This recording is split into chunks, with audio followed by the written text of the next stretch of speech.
Last we left our heroes. You had much to do, and time was slipping away fast. After a brief discussion, you settled on the path of another relic of the Fate Swarm, the journey to find Azu's fate in the long-lost Alabaster Tower. With the key provided by Mephistopheles, you began thinking about where Mordenkainen would frequent in his heyday and where you could find access. Ultimately, the Platinum Sanctuary, the place you know him to have created and curated an impressive library and study, seemed like a good place to start. Teleporting to the sanctuary, reuniting with the dragonborn keeper Uthkadar, your growing adopted owlbear, and the studious Damascus, you had a moment of catching up and then got down to business, needing to learn as much as you could about Mordenkainen. Uth recalled stories and memory of his time interacting with the mage, his abrasive attitude, but also his determined mind, while Damascus found a tome or journal written in Mordenkainen's hand, detailing his pursuit and creation of a tower of doors, a place of his own creation to the outer planes, and places around Vesaria from which he would traverse with these specially crafted keys. With that in mind, you began searching for signs of hidden doors or spaces that the wizard may have tucked away, giving access to his tower. Hondo, helming the search, found a number of antique trinkets worth good coin, but also an alabaster clock that seemed to hold some further secrets that he could not quite crack. Together, you deciphered it indeed contained the mechanism or lock in which your key needed to be inserted. But it was Mary who solved that it was indeed a place in which it would need to serve as a lindel above the door that you sought, and place it atop the mantelpiece over the fireplace. It snapped into place, and like that, as if it was part of the existing stonework, and its face opened to reveal a keyhole. With that, your path was found, but going through not at full strength was unwise, and thus you stayed the night in the sanctuary, regaling Damascus with tales of your wild heroics and learning all he knew of Sigil and the Lady of Pain, but filing that away for a later date. In the morning, rested and key in hand, you all passed through the door and stepped into a frigid, cold wizard's tower, though incomplete. Finding Mordenkainen's tower of doors, many of which unfortunately seemed broken, cracked, and inert, though several still apparently intact. Filing that away, you once more focused on the task at hand and were faced with the riddle to pass through to the tower at large. Taking some time, but ultimately cracking the riddle, the wall vanished before you and revealed a barren Arctic landscape. Bitter cold, whipped across dunes of snow and ice. But across this, you did come to find a field of energy encased, massive in size and ancient, highly potent magic that barred entry, though you do believe within to be the final resting place of the Alabaster Tower. A few hours of trial and error investigation, Valentine determined that short-range teleportation could likely pass through the barrier with minimal risk, though nothing here is certain. Indeed, this is what you did. Dimension dooring and teleporting being the abilities of Whisper through the barrier, you came to rest in the midst of a courtyard in the Alabaster Tower, but in the middle of the Battle of Dragon's Rend. You watched as the battle played out around you in great speed, then freezing in space, the dilation of time catching up to you as the battle wore on, eventually leaving the circle of 8 dead. The Tiamat's dragon horde smote across the tower's side, and eventually deteriorating to bone and dust, and soon a stillness met you. But only for a moment, as rounding the tower's corner, 3 of 5 heads still standing, but clearly feral in nature, the Dragon Queen Tiamat, what remains of her, seemed to have caught the scent of 4 wayward travelers through time and began stalking forward hungrily. But first, Hondo, you feel Whisper strike true. You feel the point of connection to teleport along the thread of space and time that leaves in its wake, and you pass through the barrier in this incorporeal form in an instant. But in that instant, you feel yourself dissected and pulled apart piece by piece, stripped down to atom by atom.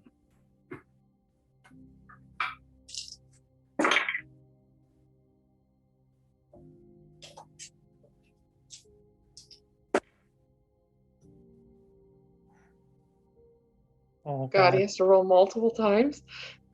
For the listener, the DM just shook his head, and what I imagine is My AC pain. just went up to 20. Yeah, that must be it. Your AC is not a problem here, but you suffer 63 points of damage as you are literally ripped apart this stretching and tearing through the very fabric of your physical body. It's incredible. It's unavoidable. As you continue along this predetermined path by Whisper, that Whisper has forged through this dimensional time-burying rift, you feel your hand grip and begin to wrap around the hilt.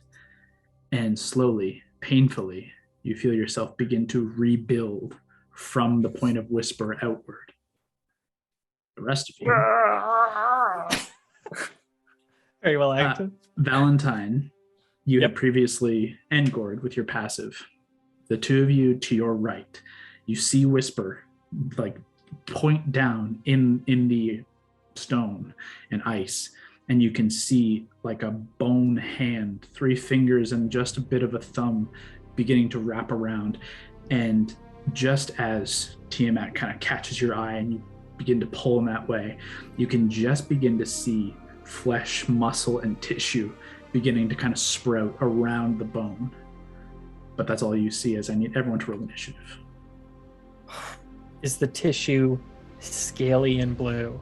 Not yet. It's the inside of the bone. It's muscle. And actually what you notice is it's like blackened and gray.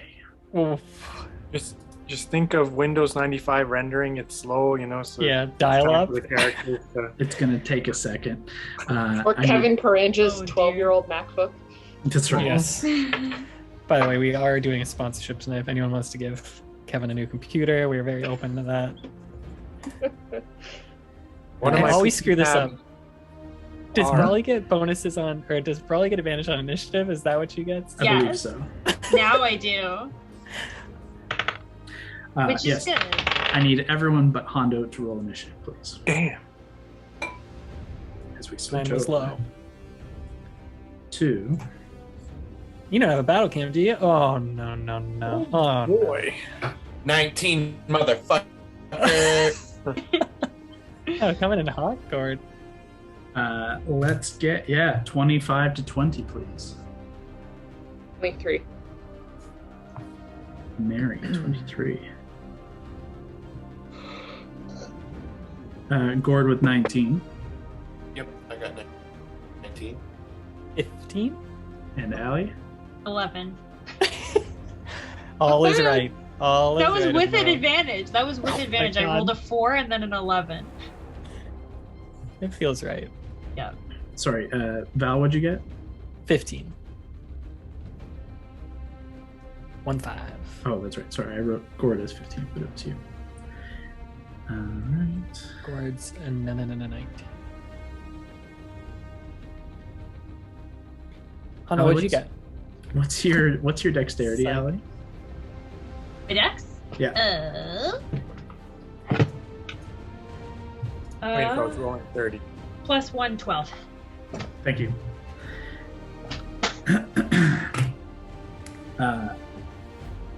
You guys watch as I have something kind of fun.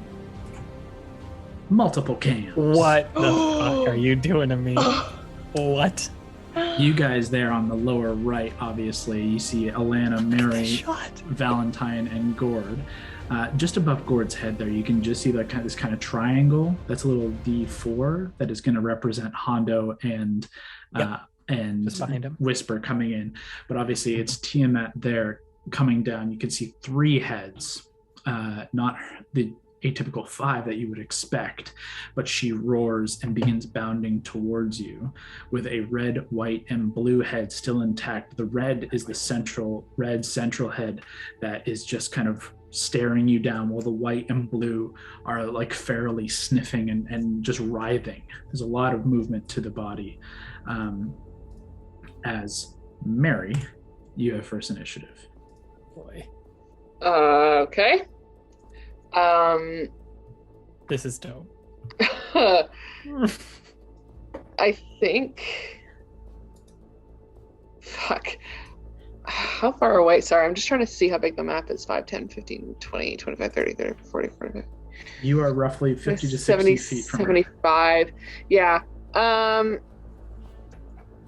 just go, oh shit, fuck, and just start kind of running around Allie towards, see how there's that black block? Just start running that way as far as my regular movement will take me. Okay. That's 20 to there. Do you want to go I just keep going through those, just in that direction. Like to this spot? No, between the two of them towards the skull. Yeah. That's 30. Yep, that's fine. As I'm running, I'm gonna switch out my swords to try to find the Dragon Slayer longsword. Yeah, easily enough. You can. Which one? As an action? You stow Mage's Bane? Yeah. Okay. Mage's Bane. Because I can't use Mage's Bane as my offhand because it's a longsword, right? That's correct. Okay. You'd have to use Timora's Edge is your offhand. Yeah. So my action will be pulling that shit out of my bag. As a bonus action, can I try Insightful Fighting? Sure. So that's a deception check from you. Okay. It is a 19. Oh, I was gonna say I didn't roll that good, but I think I rolled better than that. So I rolled a 22. Okay. You gather very quickly as you rush into battle with this creature. Basically, what I already described. Yeah. You can see intelligence has not left. This is not an idiot by any stretch. She is still quite intelligent, but more in the level of not a massive scheming dragon. This is now a hungry beast that is smart enough and tactical enough to make this fight challenging. Okay. And then I'll just what's our game plan? Where the fuck is Hondo? That's it. Okay. You're gonna end your turn there? Yeah, that's my action, bonus action movement, right? So that takes us to Tiamat. No. It does give her a legendary action at the end of your turn, Mary. You watch as the red head is so focused down the barrel. Mary, you just sprint away to the corner, and you just watch as she bounds up and over and doesn't quite leap. You do all catch. The wings are still there. She gets some height, but you can see one of the wings has been terribly torn. You can see bone is exposed, and you can see flesh has rotted away. She doesn't seem like she has full capabilities. Likewise, missing two of her 5 heads, and has obvious long scarred battle wounds across her body. Nothing openly bleeding. They're semi-healed, but still very deep, harsh wounds. But that doesn't stop her from rising up high. The blue head looking towards Mary, the white still kind of angling around, but the red still focused from this point where she is. Let's see. You guys notice the dead dragons on the ground? Look at that dead dragon. I was just gonna say, yeah. that was a Halloween decoration at the grocery store. Not anymore. It's in That's the amazing. famous Explorers D&D campaign. I need Allie, Gord, and Valentine to make dexterity saving throws. Okay. The red head just opens wide and lets loose a blast of fire. 23. Fail. Oh, 17. Fail. 23 is a fail. Fuck. Got a 10? Fail. Oh boy, oh boy. You guys dear. watch as this gout of flame erupts forward. It's bad. You each take 88 points of fire damage. Kyle. 88? We just got here. I have 1 health.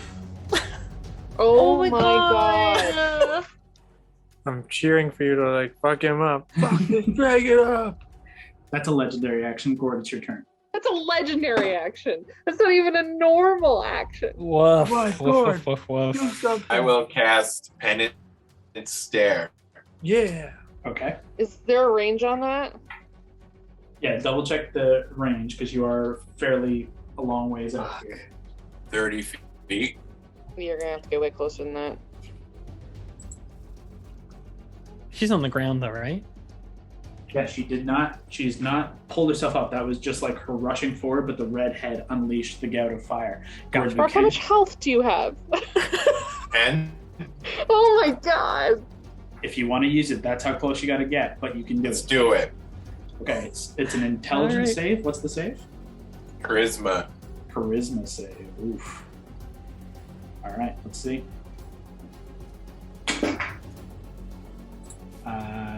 That is not great. It's a 19. Nope, sorry. 18. What's your save?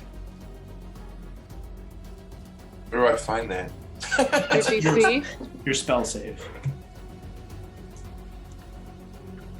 Mine Above your is, spells. Yeah, mine's right next to my spell attack. For reference, that was a 2. Oh Oh my god. my god.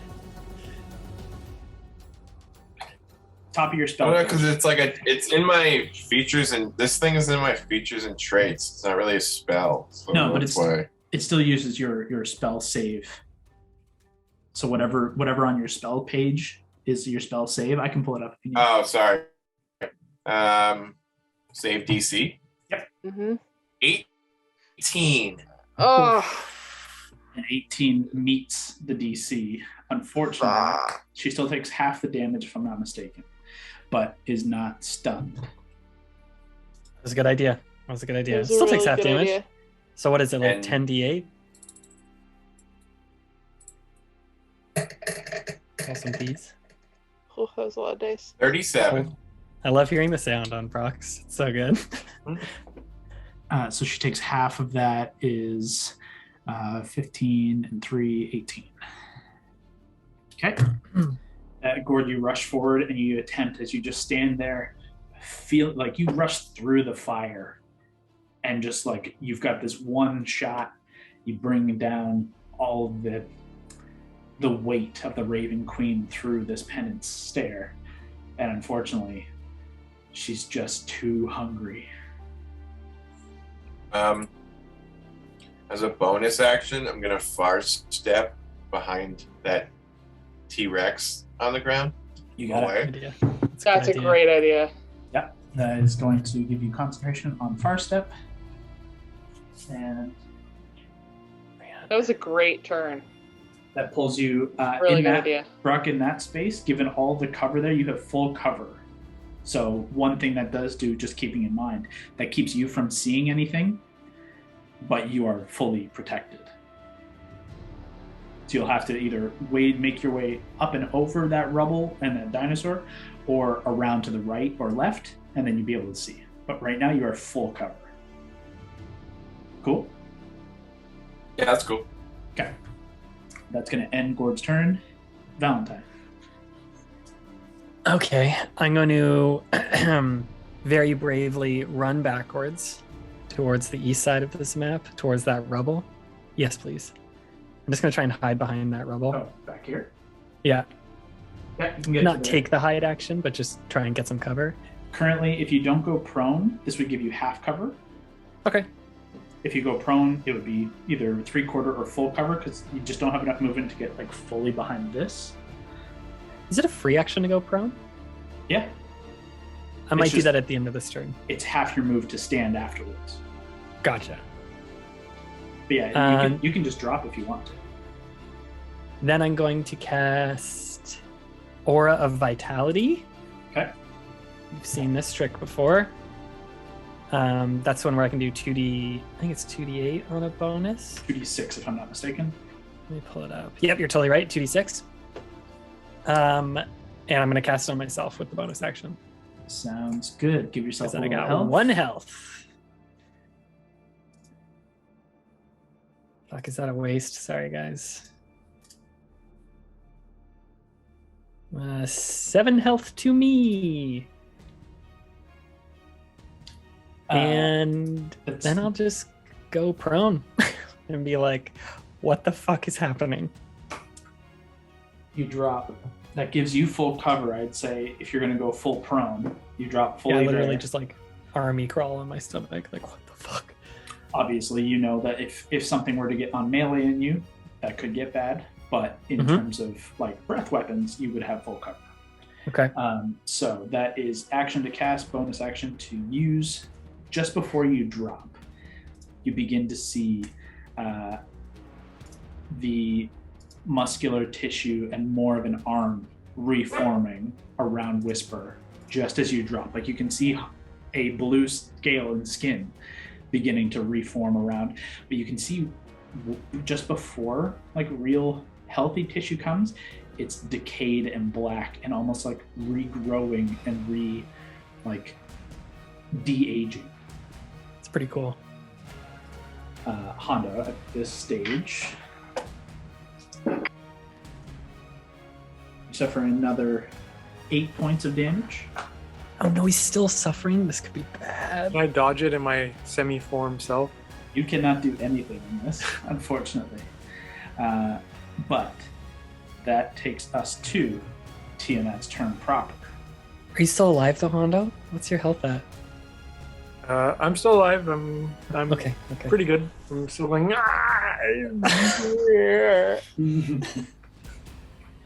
On Tiamat's turn, with one target left. Oh no, Allie. It's me, guys. Oh god. It's a Stormborn. She didn't even quite have to get that far. I haven't even raged yet. Oh my god.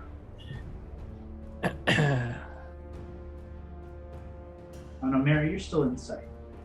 Yeah.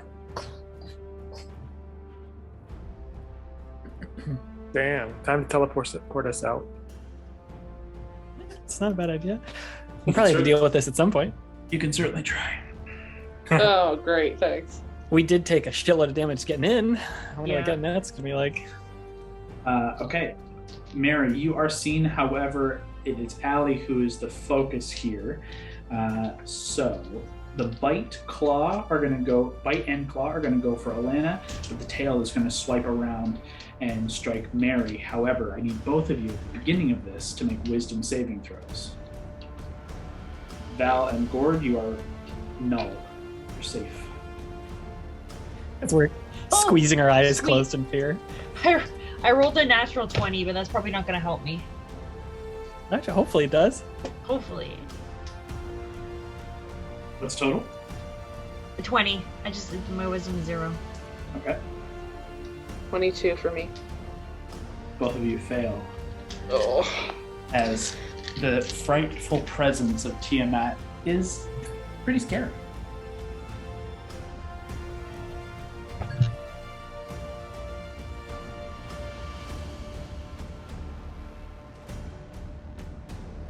And then she takes her attacks. So, bite and claw against Alana. Here we go. Bite. Allie, that is a 28 to hit. That hit. And a claw attack of, 37 to hit. Yep. I think. Sorry, I thought you said 37 to hit. Yep. Let's see here. What the fuck's our plan? We're Die gonna quickly. have to Die quickly. We need to go back to Vrali's home and get a few more explosive vials. Alana, the bite Oh, comes nice. down for 24 points of piercing Okay. damage. Okay. This being the white head that is kind of snapped around and is kind of focused back on you. And an additional 18 points of cold damage. Okay. And the claw comes down and just slams you down into the ground, pinning you to the ground for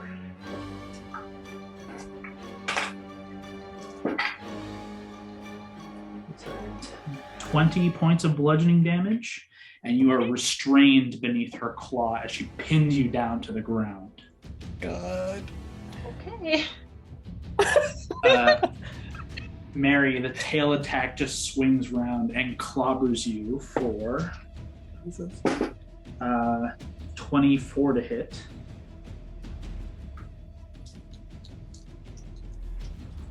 I'm I'm gonna gonna assume assume that that hits. hits. Oh yeah. I didn't even bother answering because it's a 24. I mean, you have It does. you have Yeah, maneuvers. My crochet. AC is a 21, but That's pretty dope. That's I don't have anything that can add to my AC. a parry could, but it's just damage. Parry is taking away damage. Regardless, unfortunately, it's horrible damage rolls. You take 15 points of bludgeoning damage, but I need you to make a strength saving throw.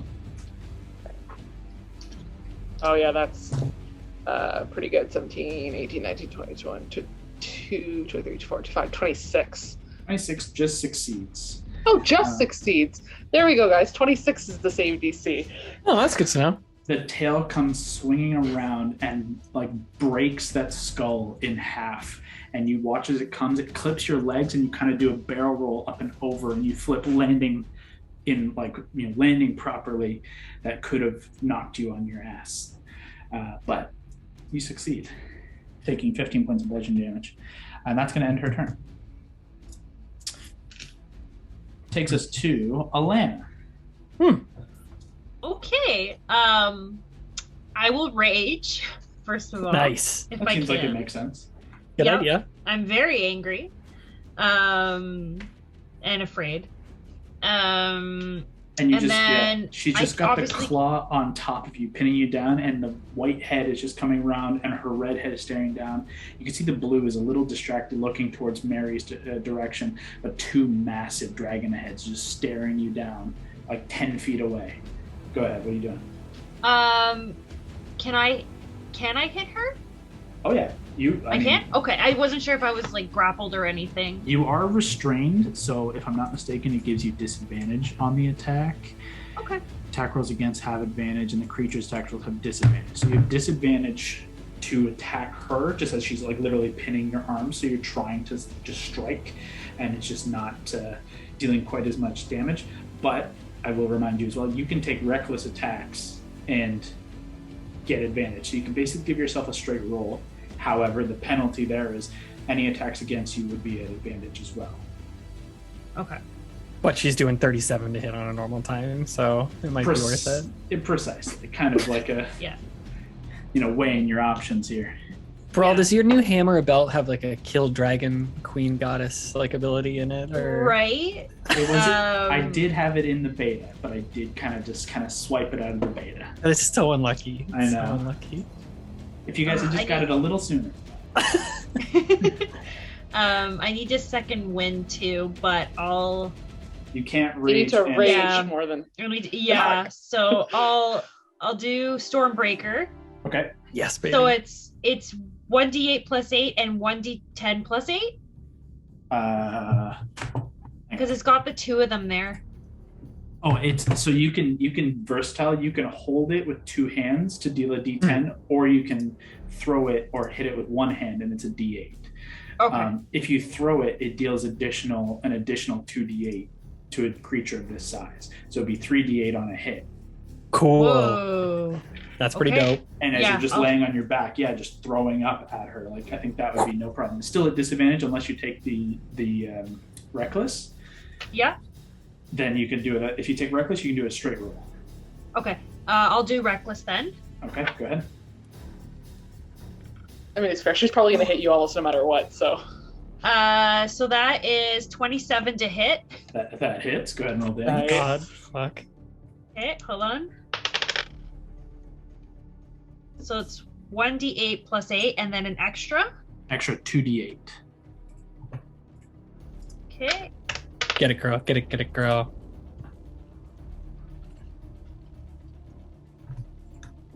Uh, 21 damage.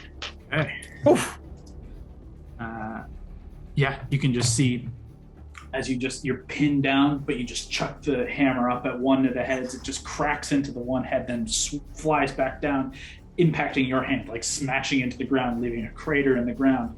You can make your second attack if you wish. Okay. I'm gonna reckless again. Yeah, of course. Mhm. Okay. 21 to hit. That one does not hit, unfortunately. Okay. You throw it, and both the heads just kind of split apart, and it just kind of goes up in between both, and then comes back down, and you catch it in your hand as you're being held in place, unfortunately. Okay. That was bonus action. Pinned to the ground. Yeah. Yeah, and unfortunately, it would be an action to break out of the restraint. So that would, you have no movement currently. Yeah. So that would end your turn. Okay. Okay. At the end of the round, Oh God. Mary and Allie, as you guys are the only ones here, Allie, you get the best look at it, and you actually get the feel of it.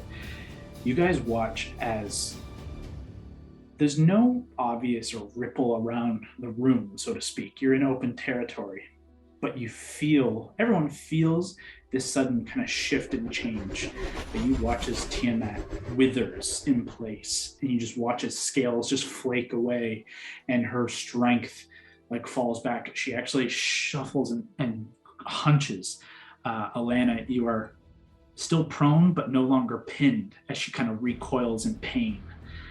And you watch as the white and blue heads just kind of shrivel. They're still there, but they're sunken, they're sallow. But she looks fierce and more haggard. Around the eyes is bloodshot and sunken hollows. She looks like time is forcibly tearing away from her. Oh God. Mary, it's your turn. We just gotta survive, guys. We just gotta survive. Okay. I mean, fuck. I'll see that and I go, okay. Maybe we got a chance. I'll go up to her, which is so dumb. Can you? Are you afraid though? You can't move. Oh, I can't move. Oh, I forgot about that part. Can't move towards her. Can she move at all? She can move away. Okay. What's the point? Throw the sword. I'm not gonna throw the sword. Oh, fuck me. Okay. I have arrows. I have +1 arrows. Are they You magic? see how many I have? I think I have a lot still, but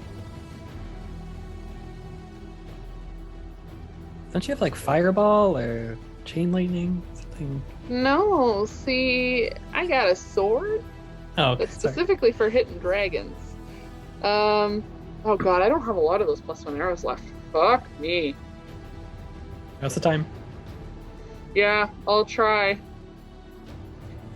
But I'm gonna at a disadvantage. You are at Yeah, disadvantage. I know. I'll try one. Let's see. Okay, go ahead and make an attack roll. No, it's a natural one. Don't even have to roll. Okay, That's it's okay. not going to have the right effect, unfortunately. Oh boy, look at this shot. I don't know why it's so blurry. It's also super blown out because it's super bright, but I kind of also like it. I dig it. No, I take it. Mary, that's your first attack. Yeah, fuck me. The second one's not gonna hit either. Oh, it's the You're- second one. Did you already make it? I just rolled it. Not a disadvantage. 5. No, it's 16. Yeah. You just No draw. less than that. You draw both. One connects, but it just snaps against her hardened hide. The second, you fire wide and it just goes up and over and clatters into some distant rubble against the tower. Third one might actually hit.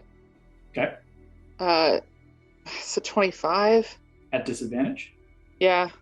That hits. Go ahead and roll damage. Oh, Big. okay. And I don't get Okay. sneak attack because I'm at disadvantage. That is true, unfortunately. So I don't get my special No. thing. 12. No.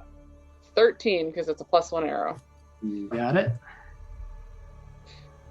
Wasted. I only have 5 of those left now.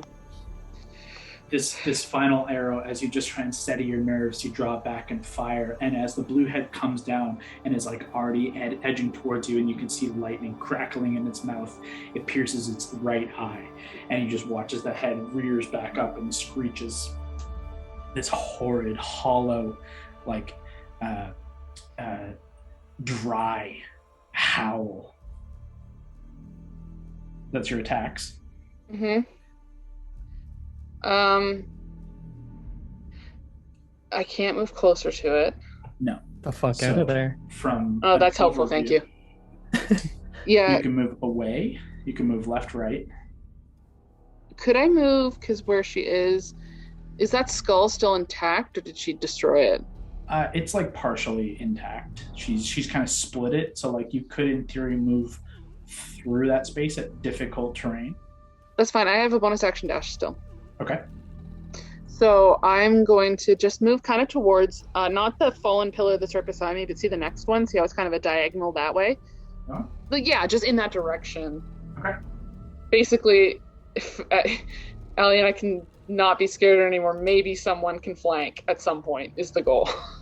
As you get basically scrabbling through the skull of this fallen dragon, the blue head does reach out with a reaction attack of opportunity to bite you. Oh, I didn't realize it was that close. Oh, wow. That's a bad roll. But it does have a high add. That sucks. A 20 to hit. Oh, 21. The armor, dang. you just watch where your arrow just pierces. It loses you for a brief moment, and it just snaps closed just behind you as you tear through, rushing over your full move.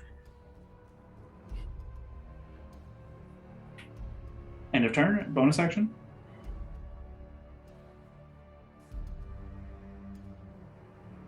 Mary, Leah, hello. You might be muted. Yeah, Maybe- sorry, I didn't realize that I accidentally hit It's the okay. spacebar. Did I have to use because of difficult terrain, did I have to use my bonus action to dash? No, because where she kind of smashed it, it cost you 10 feet through it, but not terribly. So you're 30 feet there. I will use my bonus action to look around Okay. because we just kind of got here and then Mhm. fuck dragon. So could I use Eye for Detail to make a perception check? Absolutely. I mean, I don't have anything in general, just trying to get a better lay of the land. Is this the only fucking creature here? Like, we're just obviously dealing with her, but... Mhm. Okay. Okay, it's a 14 on the dice. Plus 6, so... 20? 20. Dirty 20. You hear a couple of things through as you say, this kind of surprise battle and this ringing in your ears of attacks and the fear, the pounding of your heart. You just try and, as you get away and just this snap behind you, you just kind of pull away from immediate danger. You just take a quick moment to glance around the battlefield and just close yourself off and listen. And you can hear a couple of things from seemingly inside the tower or potentially in some of these halls, these kind of destroyed but otherwise circular halls that kind of surround this area. You can hear the sound of it sounds like kind of like heavy boots on stone or on, in this case, alabaster, like heavy footfalls, but of metal, not of dragon or something like that. It sounds what you would expect of like humanoid or something. But they're very heavy. It's kind of echoing. You can just pick that up. And more difficultly, but you do catch it, almost caught on the wind, at a distance and whispered almost. You can hear multiple different voices speaking what you would identify as like incantation. They don't, like, there's no obvious person. You don't see a figure casting, but it's like an echo. You hear the voices of several different voices. And they're not saying words, but you've heard Valentine, you've heard Gord, even Hondo utter words of arcane power. You can just kind of catch some of that caught on the wind almost. Does any of it sound time dilated? Like slowed or sped up or like changing in that way? Everything sounds a little off. Okay. Some high pitched, some low, some lengthened, but it's just everything's happening so fast. Identifying anything further, everything is just a little weird here. Cool. Okay. Mm-hmm. And that is going to end Mary's turn and take us to initiative count 20, just before Gord. Actually, before that even happens, Tiamat's going to take a legendary action. That blue head that failed, unfortunately, to strike out at you, Mary, is going to you hear the crackling just at the tail end of that perception. You can hear crackling of lightning, and I need you to make a dexterity saving throw. Come on, Mary. Come on now. It actually isn't my best, but okay. Oh no, there's no way. 1 second.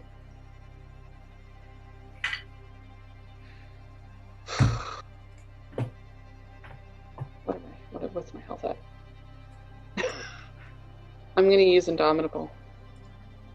Smart. Gotta roll better than a 5 on the dice, please.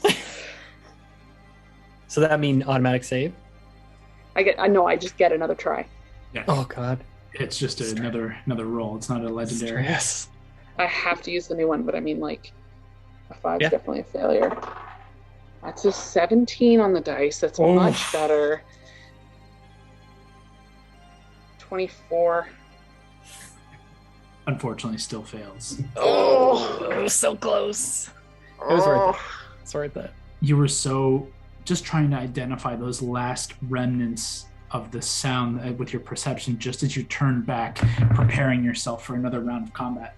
But already the lightning has left the mouth of this massive blue dragon, and it just strikes you like pure in the chest. You suffer 67 points of lightning damage. And it just rocks you as it just splinters through you and arcs and carves a line through the ice and snow around, like up from the mouth through the stone behind you. That You takes up? us. You up, bro? Yeah, I'm at 56. Okay. Alive. I didn't get hit by that first spell. Better than Gort and I. That is going to take us to the initiative count 20. Hondo, you feel your form become full. Yes. You finally suffer Oh no. an additional 18 points of damage. Okay. However, this last kind of rapid dash of your full body reforming, it's like a rubber band snapback, and that long tension is finally released, and it rushes forward, and you reappear. Using your passive perception, you can see at a glance Alana being just beared down on by a 3-headed dragon, and you just catch that lightning just beginning to kind of sizzle away from Mary across the way. You have no line of sight on Gord or Valentine. You can just see a tower up to your upper right, and you can just see the ruins of a courtyard in the midst of a battlefield all around you. It is your initiative. What do you do? I don't have to roll initiative, do I? Oh, you are right here and now. Okay. This is a tough one because I don't have too much health to play around with here. Kill the dragon. Kill it. I mean, I can kill it. It'll kill me too. It has been slowly dying. But yeah, you do you. Okay. I'll go for the dragon. I'll move to my right. Okay. This way? Yeah. You gonna try and get inside it? Go up its Now, butt? do I have a chance to get on its back? Oh my god. It's so predictable every time. If you got to there, you could throw and predictably get up behind its one wing. All right. Okay. Go ahead and make your first attack. All right. Come For on. your, Hondo your wants- attack. The Legend of Hondo wants Orcus and Tiamat to have ridden them both. I Pretty read good that story. my day. Ah, fuck. Does he get advantage because Mary's on the other side in combat? No, unfortunately. Dang. And That's some long-range flanking abilities. Oh, 10. might not do it, pal. and Whisper, with Whisper, it's plus 13, 23. 23 is the AC of this wounded Tiamat. Nice. Ooh, nice. Her passive definitely picks up your non-hidden form, so you do not get sneak attack. But you can still roll base damage, and you will teleport. Okay, so 1d4 plus 8, or 3d4 plus 8. That's right. Right, so 1, 2, 3. And my total is 7. Plus 8. Plus 8, 15. Okie dokie. Yeah. You just, Mary, you're really the only one who sees this Brawley. You don't get to see Hondo up top because the two heads are just over top of you. But you huck Whisper up, and it actually goes through the wing with this open, gaping hole, pierces in between the shoulder blades. And as you did before, you just teleport across. Even in this teleportation, though, you do feel that a similar stretching and binding of yourself. Unfortunately, you do suffer 4 points of damage, but that's not the end of the world to you. But you are managed to land, holding and riding atop Tiamat, dealing that final bit of damage. And a bonus? Yeah, go ahead. I'm going to use my Gambler's Blade, and I guess I'll go for the vulnerable spot. You got it. Go ahead. Spinning the Gambler's Blade, you just strike. Nice. 19. Definitely Plus hits. 8 or 10. So sorry, so 29. Yeah, and it's 1d8 plus 5. So That's right. Yeah. Okay, it's pretty good. Despite all the craziness and fear, there's still like a big Hondo. Like it's like Hondo. God, fucking damn it, Hondo. He's here. Yeah, you just strike down and you watch as the red head begins to kind of rise up and turn, and like its long neck. You can actually see as you're this close. You can feel as well. There's, you've been around these types of creatures before. There's typically very thick flesh and muscle mass beneath. This is nearly a skeleton with scales. She is emaciated, and you just watch this like sallow red dragon turn on you, and her head is 3-4 times the size of you, and she just turns back around you, and you can already see fire welling up within her maw. But I still have some movement left, I would assume. Yes, you do. Could I position myself so that if it did try to shoot me with fire, it would hit itself? 2 things. One, that would be difficult. You'd have to get lower on it. You get like more towards like the tail, which is something you can definitely try and do. But 2, you would have to imagine its own breath is not going to hurt it. Mm-hmm. At the very least, it's going to be immune to the elements that it can produce. You've faced many creatures who have done the same. But you can certainly shift away to try and protect yourself. Okay. Go ahead and make... this has to be athletics, unfortunately. It's not acrobatics for you, but this will have to be an athletics check to see if you can kind of dragon ride. So 12, and my athletics is 8, so 20. Absolutely. I'm going to keep your mini where it is for the time being, Yep. but we'll say you slide down and kind of just get out of visual range. You're kind of clinging more, like holding on to the almost the ass region. You're almost there. I'm an ass man. He always has been. That will end Hondo's turn. She's going to use another legendary action. Uh-oh. She don't like that. I was going to go ahead and attack you, Hondo, but you kind of slid to a point where it's much more difficult. And instead, that white head is going to bear down on Alana that is currently pinned. Gaining advantage on the attack, he's going to go ahead and strike at Allie with a bite. Thought she wasn't pinned anymore. Oh, that's right, but I'm still going to do it. She's still prone. Yeah. And she still gets advantage. Yeah. It's going to be a 29 to hit. It's going to hit. That hits. But you're Take that raging. for You're rage. raging. Yeah. Range. Yeah. And 200 hit points. Oof. Oh, wow. That's max damage on the piercing for 34, reduced to 17. Oh, thank God. And then...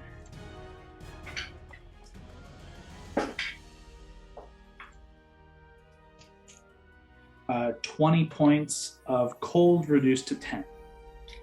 Okay. That is going to end that legendary action at the end of Hondo's turn. That takes us to Gord. I want to use the rest of my far step to teleport. Can I teleport behind that rock in like the right corner? Rock in the right. So over like this space here? Or this space? To the left of where you're pointing. That little one. This guy? Yeah, right there. Yeah.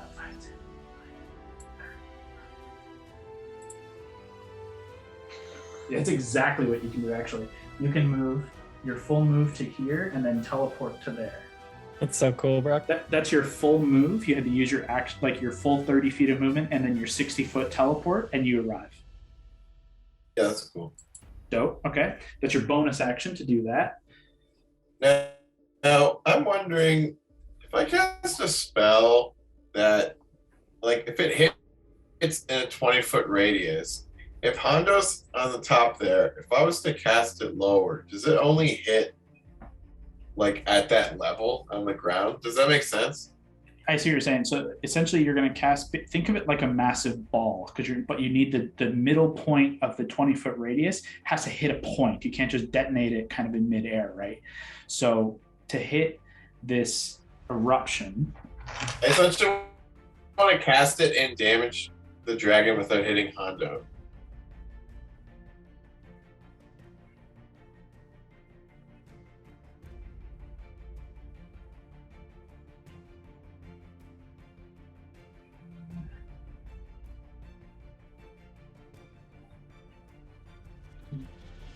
if you actually cast it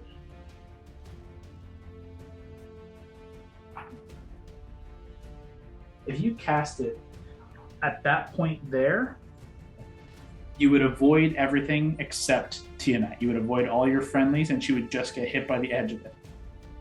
All right, let's do that. You got it. And with that line of sight, you can absolutely do that. So what are you casting? Shall cast Synaptic Static. Okay. What's the save? Intelligence. Okay, let's see. Not her strong suit. Get him, Brock. /cord. Oh, wow. Man, I'm not rolling great for saves. It's a 7. Yes. It's 18. Yeah, that's a fail. So, 86. Yeah, go ahead and roll damage.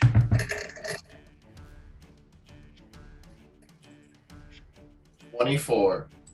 Okay, 24 points of psychic damage. And what is the other effect, if there is any? It has muddled thoughts for 1 minute. And it rolls, I'll just send it. That's a whole paragraph. Yeah. Kick it to me. Subtracts a d6 from the... During that time, it rolls a d6. And con saves to maintain concentration. So that's not a problem. It makes an int save at the end of each of its turns. Okay, so negative d6 to basically attack rolls here. Minus d6. Okay. You guys can, if you recall, keep on me for that, just in case I forget. But yes, I'll also put a marker on her as well. We'll use this one. So yeah, she has muddled thoughts for the next minute as the synaptic static erupts, and you don't actually see a fireball eruption, but there's just this sudden burst of faintly purplish energy.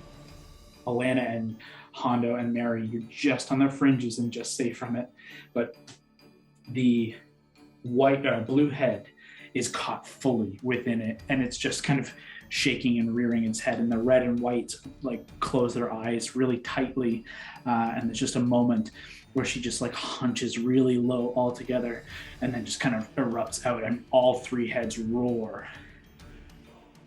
Gord, is that the end of your turn? Yep. Okay, that takes us to Valentine. Half my movement, stand up, see what's going on. I've heard a lot of screaming. You just hear Tiamat roar. You can see Alana is prone on the ground. Gord has joined over on this side. I don't think you can see Mary, given that, and Hondo specifically moved kind of low, so I don't think you can see Hondo. I can see, just for the listener, Brawley is clinging to life because she has 6 health. I've never seen Brawley with 6 health before. How do you have 6 health? Yeah. We're wondering. I took a bunch of damage when we first got in, and then what did it was the 88 on, because I hadn't raged yet. Yeah, the 88 true. legendary action, and then from there it was like down to 71, boom, down boom. to 53, down to Damn. 3. Yeah, so yeah. Huh? Here we are. So furious at that, I'm going to bonus action. Oh, I hope I'm in range. I wonder if I am. Let me just look at the range on. Nah. I was going to use Hexblade's Curse, but I'm too far away.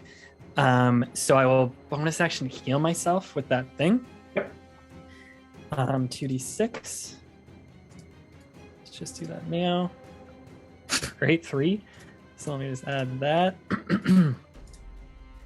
And then I will scream at it, "I'm a champion of Bahamut!" and fire 3 Eldritch Blasts and start running, trying to like draw it towards me. Where do you want to run to? Or just run? I'll just run. I'll run south, trying to like lure it away from Brawley. South. So you'd be moving off the map, or? I mean, I can only go 3 steps, I think, because I used half my movement to stand up. That's a good point. So I'm just going to say you stagger a little You just push bit, me towards that corner, yeah. and you come over here. You got it. I will point out, as you do so, you can feel the energy of that kind of wall just basically at your back here.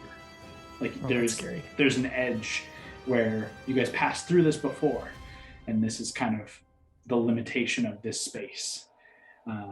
You can just feel it kind of crackling behind you. It doesn't necessarily make any sound, but you feel a presence of arcane power. Go ahead and roll your attacks. And then, yeah, with Furious, I'm just going to send out 3 like crescent beams of Eldritch Blast. Absolutely. First one, 27. Hits. Next one, nat 1. Last one, another nat 1. Fucker. D&D Beyond, you bitch. Okay, but first one hits 27, I assume. Yep. Yeah, absolutely. 10. Good. 9 plus 5 is 14. Okie dokie.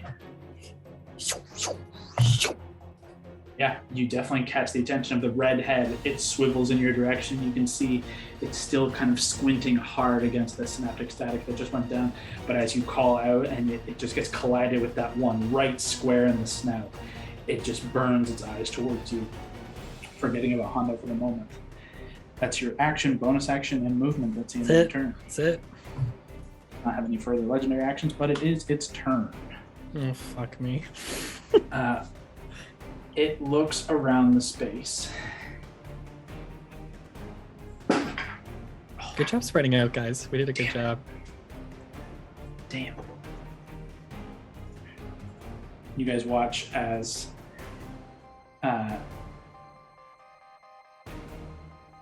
the redhead roars and begins to take 2 steps towards Valentine, slowly moving in this direction. The blue head, Mary, which just fried your ass. You watch as it just begins to kind of look off and kind of drift to the left. And then it just drops. And you just watch it just snap and break away from Tiamat's form.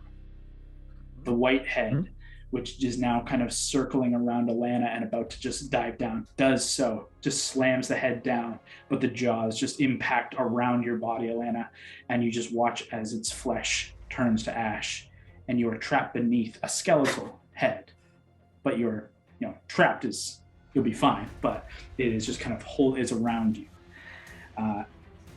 It rises forward, continuing towards Valentine.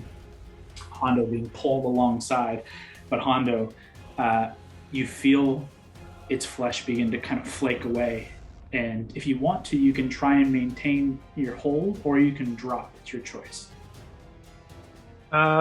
It's not my turn to attack yet, is it? No. I will maintain my hold until the flesh is so brittle that it just comes off as I am holding. It's kind of in that stage. you may have another chance to like kind of cling for another round. You're not sure. It's not, but if your choice is to try and hold, then that's fine. I choose to hold, and if I can, I start eating it. Okay. First of all, make an athletics check to see if you can hold. Okay. As Val, you just watch it try and just continue to pull itself towards you, but you can just see the heads are flaking off, and you can just see this like flaking of skin and dust around it as she just slowly comes to a crawl. Hondo, you do cling to life. 15 and 8. Yeah, you cling on and you just kind of peel back the piece and, hoping almost to see this gory interior, and you just see a vacuous emptiness, like looking into the rib cage of like a skeleton. And the piece of scale and skin in your hand, it just turns to ash. But both of you hear as Tiamat falls prone, its head sliding closer and closer towards Valentine. This burst and crackle from within. And Hondo, just bursting up through the skin and scale in front of you, you see this very thin line of black crackling energy. Oh boy. Like a thin rip in planar space. This black edge, like a sword. It bursts up through, and just as it does, Tiamat crumbles into not more than a skeleton. Yeah. Hondo, you do fall, as you made a point of clinging. Go ahead and make an acrobatics check. Every time for a nat one. Ashes to ashes, dust to dust. Legends are shit. And made of rust. Come on, nat one. What do you got for me? Oh, it's pretty low. 3 and you said athletics, so it's an 8 again. Acrobatics. Oh, acro. 10, so 13. You made a point of sliding down, so you're not quite as high, but you kind of fall to your catch yourself. You do take 2 points of bludgeoning damage just as you kind of slip on the ice and you have to kind of catch yourself a little bit. And you kind of pull yourself up. And as you stand, the bones of Tiamat are just left before you as like a skeleton graveyard. But that rift of planar energy, it remains. And it swipes out at you. At H? Yep. Oh boy.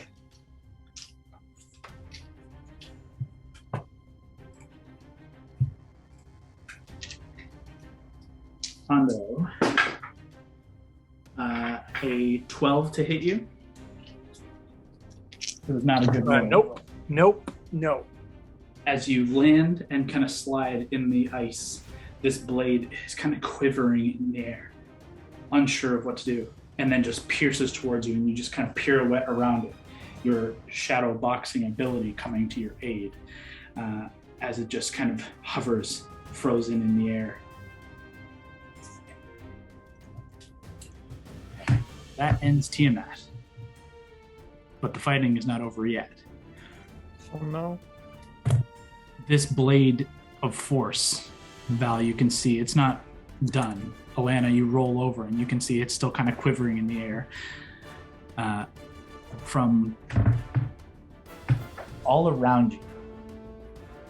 Mary, you caught this first.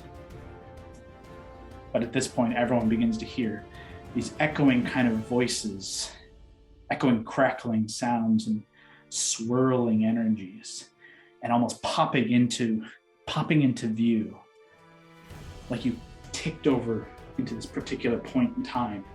These different points of energy begin to arise.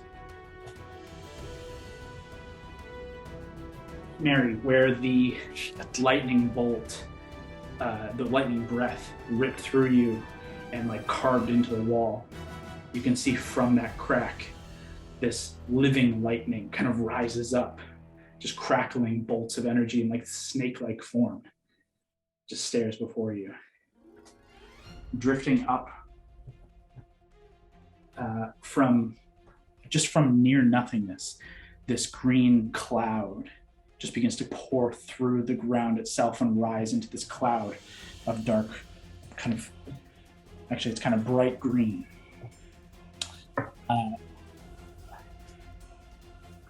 From the dragon, fallen dragon there, this flaming just sheet of fire just rises and begins to shift and move.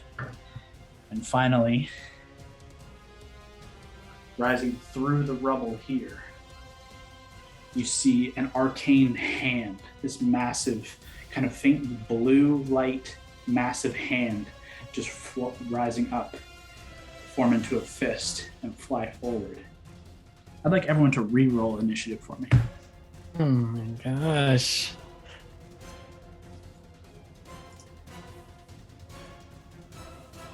Okay. Oh, it's great. 25 to 20. 21. Ooh, Gordo, moving up. 15 to 20. 19. 15. Anna, what'd you roll? Initiative. I didn't have to roll initiative, remember? You're rolling. Sorry, now. you do now. You do now. Oh, sorry. That's okay. You didn't have to the first time, but now you're actually here. So my initiative is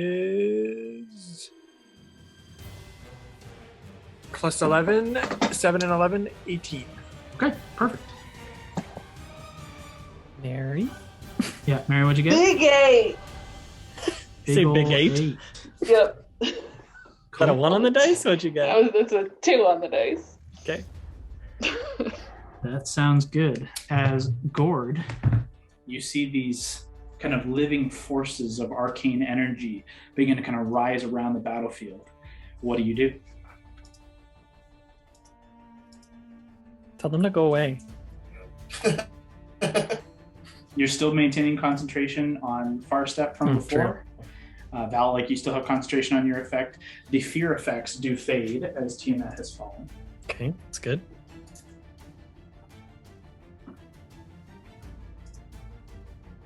What do they look like? Do they look scary or friendly? The blade definitely attempted to swipe at Hondo. It definitely seems hostile, but there doesn't appear to be any intelligence behind. They are literally it's like a spell that you would see someone cast, but there's no obvious source.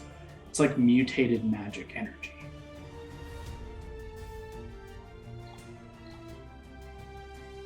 I don't really know what to do. Eldritch Blast is always free if you just want to not waste a spell slot. That's what I was just thinking. Yeah, I'll just do that. Okay, who do you target? So just one more. You've got this blade here. You've got this massive hand. There's a cloud thing. There's fire. You can't quite see that one way over there, but the rest you can see.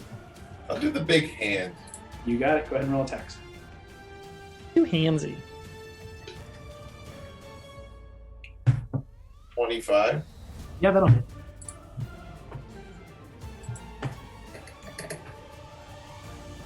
I got a 4 for damage. Okay. You have 2 more shots with that.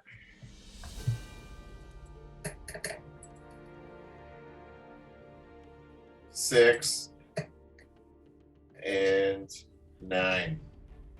Are those to hit? Or is that your damage fuck, rolls? Sorry.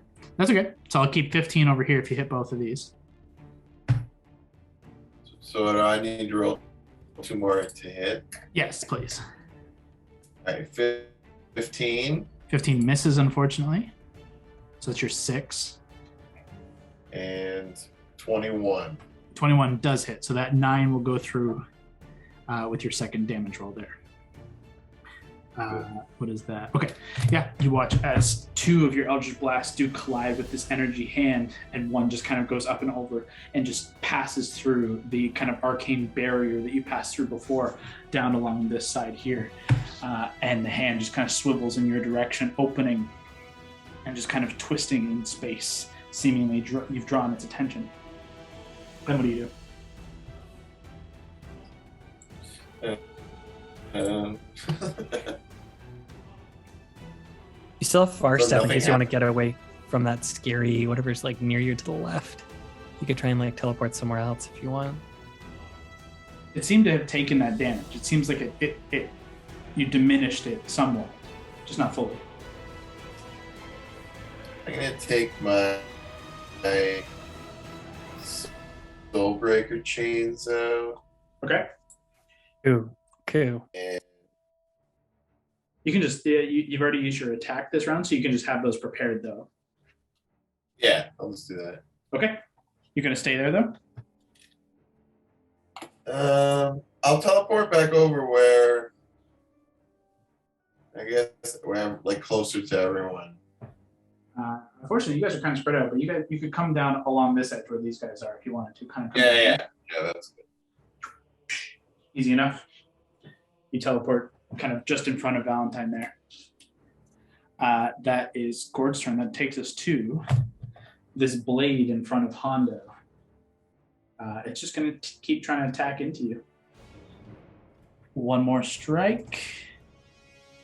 And it just begins to kind of swirl and swish like a rapier, just kind of carving through. But you can just feel the presence of this Hondo. It is small and fast, but it just has this deadly aura to it. And that is going to be a 20 to hit you. That'll hit. That is, where's my...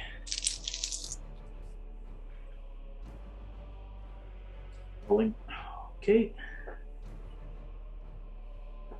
It's 32 points of force damage. 32? 32. Okay. Can I dodge it?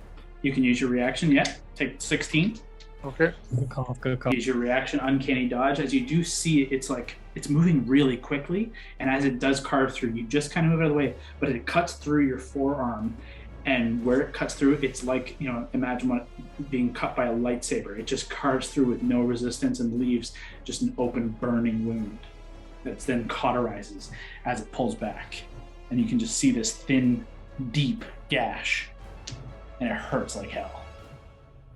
That is the end of its turn, and it's just going to stay there. I guess it'll fly up and around. Just kind of swish around you. But that takes us to Valentine. Okay. That's the little shadow hand right in front of me, right? Or shadow blade scary thing? Shadow blade is over here. This is the hand.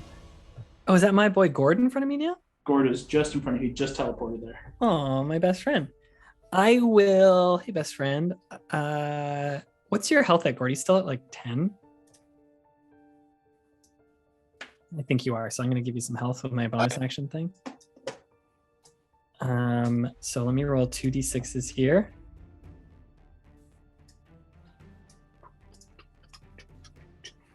Oh, that's pretty good. It's better than I thought, but I don't know that. So I'm just going to give you this health. And it's only a 3, so you just get 3. Kyle, this lasts for a minute unless I lose concentration. So this is the third time doing it, just to keep track. Okay. I'm going to 3 Eldritch Blast the same thing that Gord hit. You got it. Go ahead. Okay.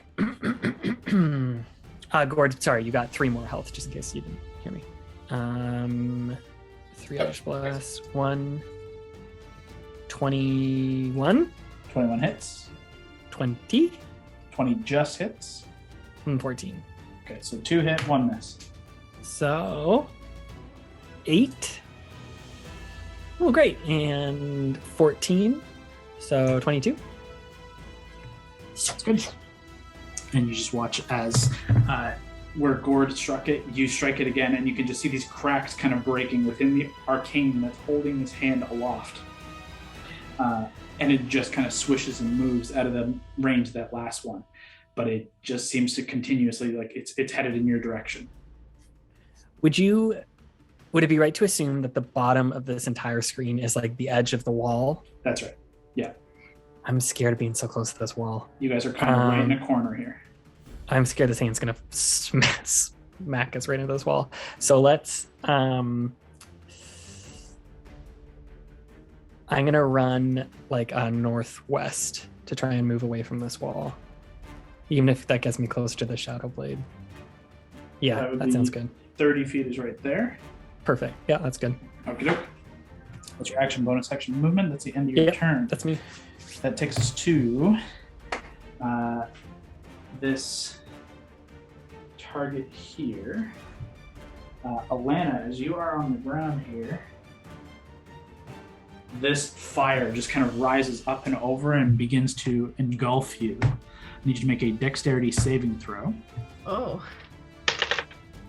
Okay. Hold on. 17. That's success.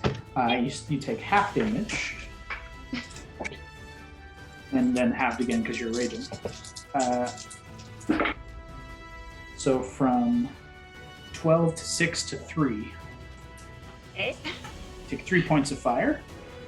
Okay. But that's all it does. And Okay. it just kind of like hovers over and like almost like stands up in your space, trying to just cook you alive. As Mary,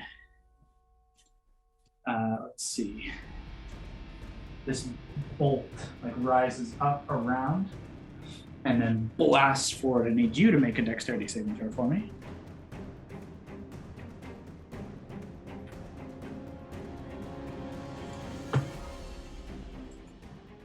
Mary, if you heard me. Yep, sorry, Zoom keeps minimizing, and then I was trying to unmute myself. That's only a 14.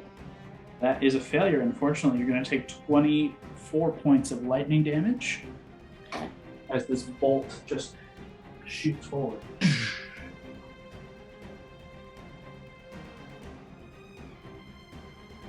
Okay. And reappears right here. And you get caught in the wake of its lightning bolt. That is going to end both their turn. Takes us to Hondo. At the top of your turn, as you begin your turn, this blade, as you begin to kind of shift and move and draw, the blade takes a preemptive strike and swipes at you one more time.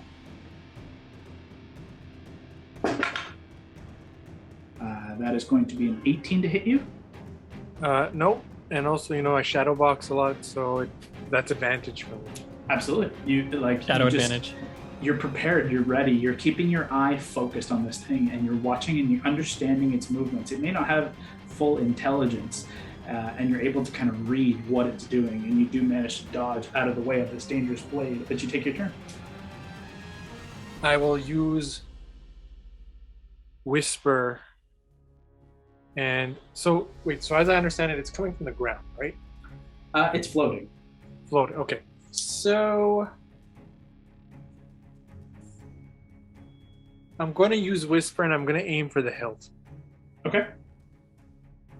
Go ahead. In case it's maybe an invisible person or hand. Mm-hmm. Absolutely. Oh, that's not good. That's not great. So that's a total 2 and 13, so 15. 15 does hit. Hi! In this case, as you're 1v1ing this blade, you do get sneak attacks. Go ahead and add that to that as well. Oh, right. So 6. Oh, maybe. Is it D6 or D4? D6s. 66, right? I think it's 5d6, but I'm not 100%. Let me double check. I think it's 5d6, Attack is 3d4. Ooh, nice. 66 and 3d4. 1, 2, 3, 4, 5, 6. 1, 2, 3. It's not bad. 25. What's your modifier? Plus 8. 33. 33. What is that? That's that. You strike out and go to stab where a hand would be around the hilt of this blade, and you've successfully pierced, and you see the blade kind of shatter in that space and then reform fully. But you do get confirmation that there's nothing holding this blade. It is purely independent. All right. With my bonus, I'm going to do sort of like a Matrix type thing where I'm going to run with my Gambler's Blade, and I'm going to slide under it, and I'm just going to slash it under it as I slide. to the other side. Okay, go ahead and make your second attack. Support that flare. So I have to clear all these dying. Okay. 12 That'll and 8, hit. 20. That'll hit. No sneak on this, so just your D8 plus modifier with your gambler's flirt. So that's 1d8, I think, plus 5. Yeah. Pretty good. 7 and 5, 15. As you slide beneath. No, sorry, 12. I got you. You slide beneath and you just strike up through with your offhand and rise back up to your full height, doing the on guard stance at your ready with Whisper and your Gambler's Blade on the other side. You can see the blade it was always kind of this kind of shifting and crackling energy, but it seems more sporadic. It seems like it's on its way out, but it's still standing. Are you gonna stay there? Do I have some movement, right? Yeah, I'd say you use 5 feet to do that little move. You are currently in combat with that and this lightning bolt that is now standing to your right. It's like this snake-like lightning. So they'll get an attack of opportunity if I move away.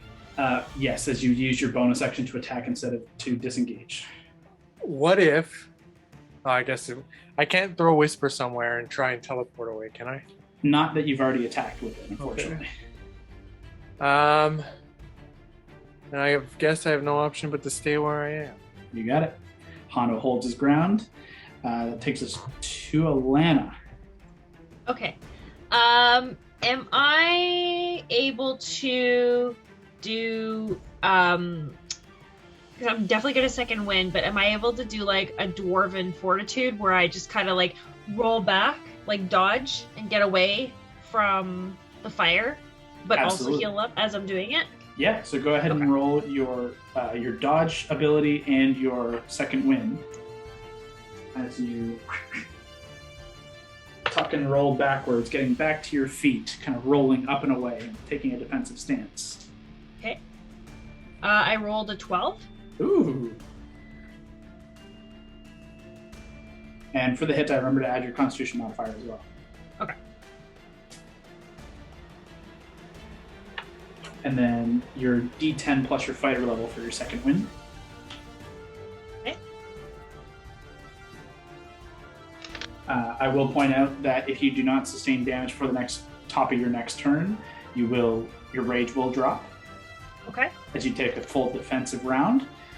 It does seem likely you will get hit, so I wouldn't be too concerned. Okay. But it is certainly possible. I think you have to hold your ground with that feat, right? Or is it just you take the action, but you could still move if you wanted to? Yeah. So do you want to move or do you want to hold your ground there? You've got basically 15 feet to move because you had to stand up. Yeah, I'll move 15 feet back. And I'll just be like, I'm getting away from this hot mess. That'll do. As Val, you just see as Alana tucks and rolls, stands up, singed, burned, bleeding, hurt. But seemingly okay. You look good. You too. What's going on? I'm trying not to die. That is going to end Alana's turn and take us to this cloud over here. And you guys have perfectly moved into a lovely space. Oh no.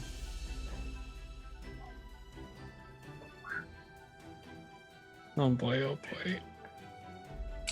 Where's my thingy? Oh boy, oh boy. Your boy's probably going down here, folks. Yeah. Actually, it's at the top of your turns. Ford, Allie, and Valentine, you guys just watch as this cloud just kind of like shifts and like loses sight. And then it just begins to kind of erupt and emanate from the ground at Valentine's feet and spread out in this massive 40-foot sphere of noxious fumes. You begin to choke and cough and sputter. At the top of your turns, I'll need a save. Try and remember for me. Okay. As... Oh boy, oh boy, oh boy. Bigby's hand flies up and is going to grab hold of Gord Oh. Gordon, I'd like you to make a dexterity saving throw for me.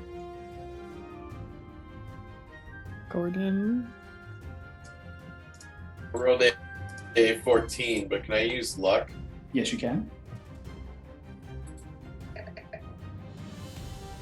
22. Yes. You watch as this cloud begins to kind of fill and this poisonous fume begins to like surround you, just as this hand begins to fly towards you, and you can see its hand is open. It's looking to grab hold of you and lift you up and away. And to your left, immediately, like 5-10 feet away, is that terrifying, crackling energy wall that surrounds the space. It's looking to throw you into it or hold you under it. And you just managed to kind of parkour, jump up and over, and kind of dodge over top of it, landing in your cat-like grace as it then kind of comes to a rest, still floating just behind you. And that's going to end its turn. Mary, we're finally to you. Hooray! And I'm so far away from everything, so I don't even think I can see much of this because there's a lot of crap in the way. You can just, the lightning is pretty tall, and the fire is, it's not particularly tall, but it's very obviously different in terms of coloration here. So you can see those two things, but not with great definition. No one's tried to hit the fire yet, right? Not that you know of. I think that's the only thing within my range. I actually will also, at this point... No, sorry, go ahead. You do your thing. We're not to the top of the round. I'm used to you being at the top and not the bottom, sorry. I'm at the bottom. That's true. I don't typically roll trash on initiative. Nope, that's my bad. Yeah, can I just start moving forward to... so I can see everyone? Like, however, from her perspective, that would make the most sense. 30 feet, just basically straight forward, gives you a pure line of sight on everybody, except... actually, I should say you don't have line of sight on everybody, because I think this is... yeah, this is like a fog cloud basically down here. You can see this massive kind of green fog down here. So you really only see... You can just kind of make out the back end of Alana and Honda, for sure. Okay.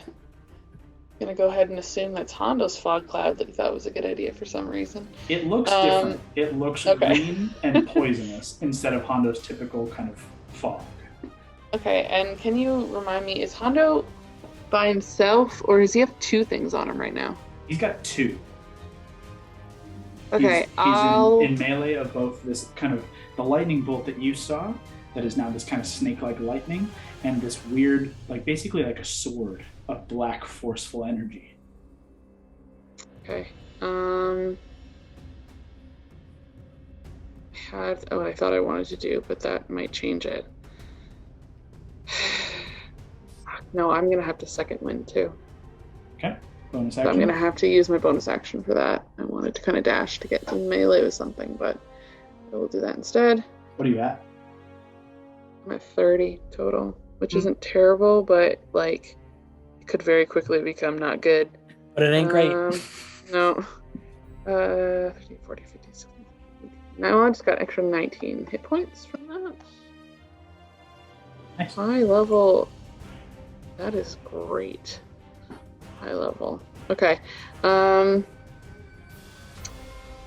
then I don't know if this is going to work or not, but I'll try to use my bow on the lightning that fucked my day up. You got it? Go ahead. That lightning Just gun. one. Let's do, it's just normal arrows. It's not plus ones. So let's just see if this even works before I decide to take my second shot. Mm-hmm. It's a 19. 19 hits. Okay.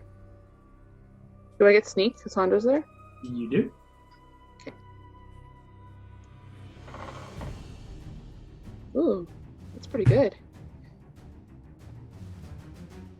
25 points damage. Ooh, that's pretty good. You see the bolt strike and go through. So it doesn't seem like it did full damage, but it did seem to kind of break away where it does strike. Okay. Okay, well, that went okay. I'll try the other thing that's near Hondo now. You're going to shoot the blade? Yeah. Okay, go ahead. Trying everything. That's a 22. That'll hit. Okay. 1 on the damage dice. So that's a 9. It's still standing. That was not a particularly forceful strike. It's a smaller target, so it's a lot harder to get a good hit. And you actually don't hit it; just kind of forces it to move out of the way. I'll try again. Okay. It's a 23. That'll hit. That's an 8 on the dice. Good job, D8. So that's 16 points of damage for that one. And with that, as it rises back up into its kind of space, you draw back now more confident, and you fire, and it just shatters. Okay, just take a deep breath. This feels slightly more manageable, and then notice that I can't see more than half my party and get concerned. And that's it. Okay. At the top of the round, Mary, Hondo, you guys both hear those heavy metallic footfalls that Mary, that you heard before. Hondo, you're just hearing for the first time. They are approaching, and they are definitely coming from that door at the base of the tower. That's going to end that. And Gord, we come to you. Top of your turn, and you need to make a Constitution saving throw for me. Come on, buddy. 16. That just succeeds.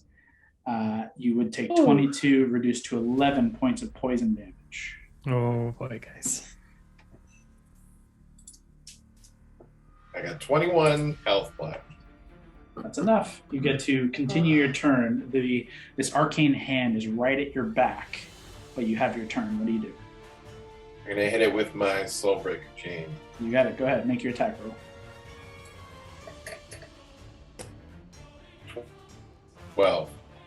A 12, unfortunately, is not going to hit, as this big beast's hand kind of catches hold of the chain and kind of casts it aside, almost like parrying it. You have a second attack with your Thirsting Blade feature of your Warlock Pact. You want to make a second strike. Get it. Let's do it. 13? Unfortunately, again, as you just What did you roll? Oh my god. That sucks. What if I use luck? You can try It's again. so scary. It's so scary to use luck on this. Yeah! 25. There you go. That'll hit. Yes. Do I roll damage now? Yes, please. Yeah. Yeah, baby. Brock you haven't used your chains in a long time successfully. Remember to Six. add the additional D8 fire damage. So 2D8 plus 4. Yeah, I'm just using like in the actions, you just click it automatically. It doesn't automatically add any additional damage that adds on. So like Allie's hammer deals additional D8s. You have to add those as well. So just roll an additional. God. Yeah, there's an additional D8 fire damage. Okay, hold on.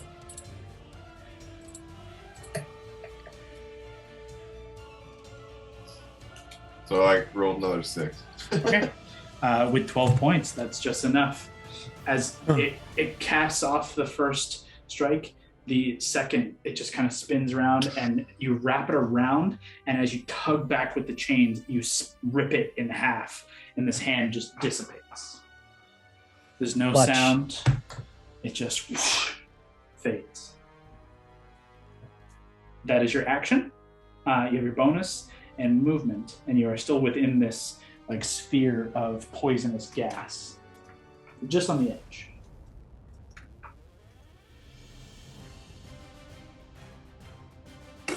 And he still has far step up? He still has far step up because he. Oh, actually, you know what? I do need you to make a Constitution saving throw for far step. 3. That is going to Not great. drop far step, unfortunately, at the top of his turn. But if you move this way, you'll be out of the fog. Scary poison cloud. Yeah, I'll do that. Boop-a-doop-boop. You move, and you are free of the fog. And you do have a line of sight on Hondo. Unfortunately, not on Mary, but you can see Hondo, the lightning, and you can see the tower and the rest of the stuff. but there's like a massive ball of poisonous gas right here. That is going to end your turn, unless you want to move any further. No. Cool. The blade is destroyed. Takes us to Valentine. So lucky because my D&D Beyond was down for that, like for the last 2 minutes, and I couldn't pull up my sheet. But I have to make a dex save, right? Con save. Or sorry, con. Oh boy, oh boy. Con. I don't know. 16. 16 just succeeds. Oh my god. You take 11 points of poison damage. Okay. I have 1 health. Okay. Well, it's good you succeeded. Yeah, that was going to be an interesting turning point there. Okay. Does that little thing represent the cloud? Yes. In front of me? You can see there is like a physical manifestation that it's emanating the cloud from it. So like there's this physical cloud within the cloud. Gotcha. So it's like an aura around this figure that's casting this massive bubble, but it's the source. The giant fart cloud. Basically, I'm yeah. going to risk an attack of opportunity from the cloud, I think. Okay. To step towards Brawley. Okay. To get to her? Yes, please. Okay. It is going to take a magical strike at you. So it's a melee attack. Let's see. I shit you not. It's a natural 20. Oh no! What's its actual attack? 28. Oh fuck! I'm down. It doesn't matter the damage because you do go unconscious. I'll just try and lunge towards Brawley and then just get hit with it. Oh, actually. Fuck! I should have bonus action healed myself before. It wouldn't have mattered. Don't worry. It wouldn't have mattered. I'll tell you the damage. Yeah, it would have just hurt. Yeah. But I do want to. You're technically not out of its range. Its reach is 10 feet, and you didn't move too far. You're at its range. Technically, it doesn't get that attack yet. That's my rules making. You are within. You're at its 10-foot range. So it haven't can hit stepped you. past But it. if you went here, it could get that. But it's right here. So technically, sorry, I take that back. I will take it. Not moved out of range. Let's be smart. I'm gonna as I'm running, I'm gonna use the Aura of Vitality just in cases. 2d6, roll it. 6. Now I'm at 7 health, and I'm going to grab Brawley's hand and Dimension Door us. Let me just check. Yeah, got 4th Dimension Door, and Kyle, you tell me how realistic. You see that thing, the like cool castle-y tower, like in the northwest corner? Yep. Like just the. Is that? Could we go up there? In theory, yeah. Yeah, just that's not like that. Literally is on the field. It's not just like set dressing. Yeah, cool. Is that the wall? You guys can like see the arcane wall. The arcane. No. So all of this kind of curved area here, this curved area here, and obviously the tower. There's remnants of like a curved outer court, like hallway, like the Harry Potter like hallways that would go around like the green area. It's like that around all this, but mostly destroyed. That section is the only still standing section. Then yeah, I'll put us up there on the ramparts. Like I'll just dimension dress up there. And it collapses with us. It's precarious, but you reappear up top. Safe and I'll sound. just be like, that was close. Oh my god. Safe Thanks for and doing sound. For now. For now. Action, bonus action, movement. That's the end of your turn.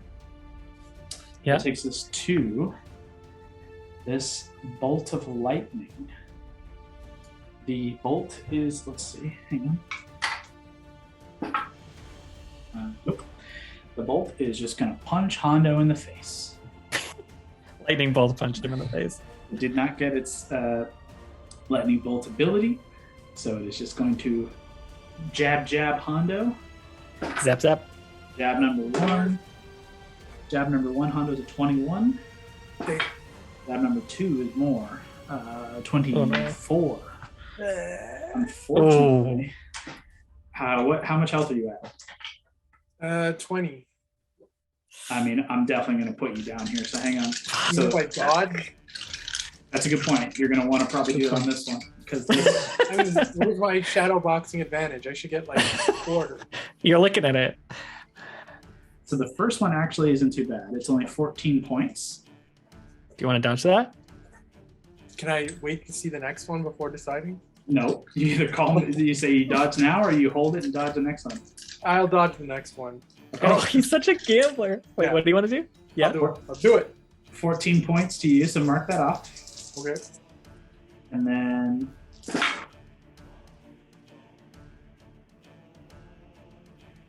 $20 total for the second one. So reduce that to 10 would deal Damn. 24 points of damage total to you. I'm down then. Then you are with the second strike. So the key point there is the first one doesn't knock you and the second one take those 2 death saves away from you. This one just puts you unconscious. True. That's a key distinction. As unfortunately, Mary, you watch as just Hondo, you were focused more on the blade, and as the blade is destroyed, you just turn and are taking your first stance to prepare to fight this bolt of lightning, but it moves as fast as you at the very least, and just these 2 lightning jabs hit you hard, and it just shocks you, and you crumble. Everyone watches that as you're now in clear view, and that's going to end his turn. It's just going to stay. The burn. Zap. How fast can it move? The burning hands can be 25. The burn. Okay, I'm going to roll 10 or lower, and it goes to Hondo. Oh no. 11 or higher, it goes to Mary. There you go. 16, Mary. It turns on you. Let me see if it gets its armor back. It does not, so it's just going to punch you with fire. Punch! It's only an 18 to hit. Nope. Oh. It's too indecisive in which direction it goes, and it just kind of oddly swings at you with this kind of fiery streak, and you just dodge it casually. Just like do the side step. Yeah. That ends its turn and takes us to Hondo. I need you to make a death save for me.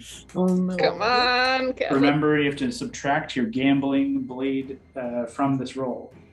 Just 2, right? That's correct. Okay. Ugh. That is going to be a Oh. fail. Technically, that's a 1. Oh no. That's 2 failed death saves.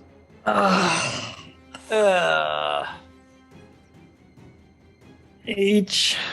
You gambled, son. You gamble with that blade. Alana, we're to you. Someone heal me, for goodness sake. Oh, okay. Valentine is your healer. Yeah. I have so a we're potion. here. Just pull it out of my bag.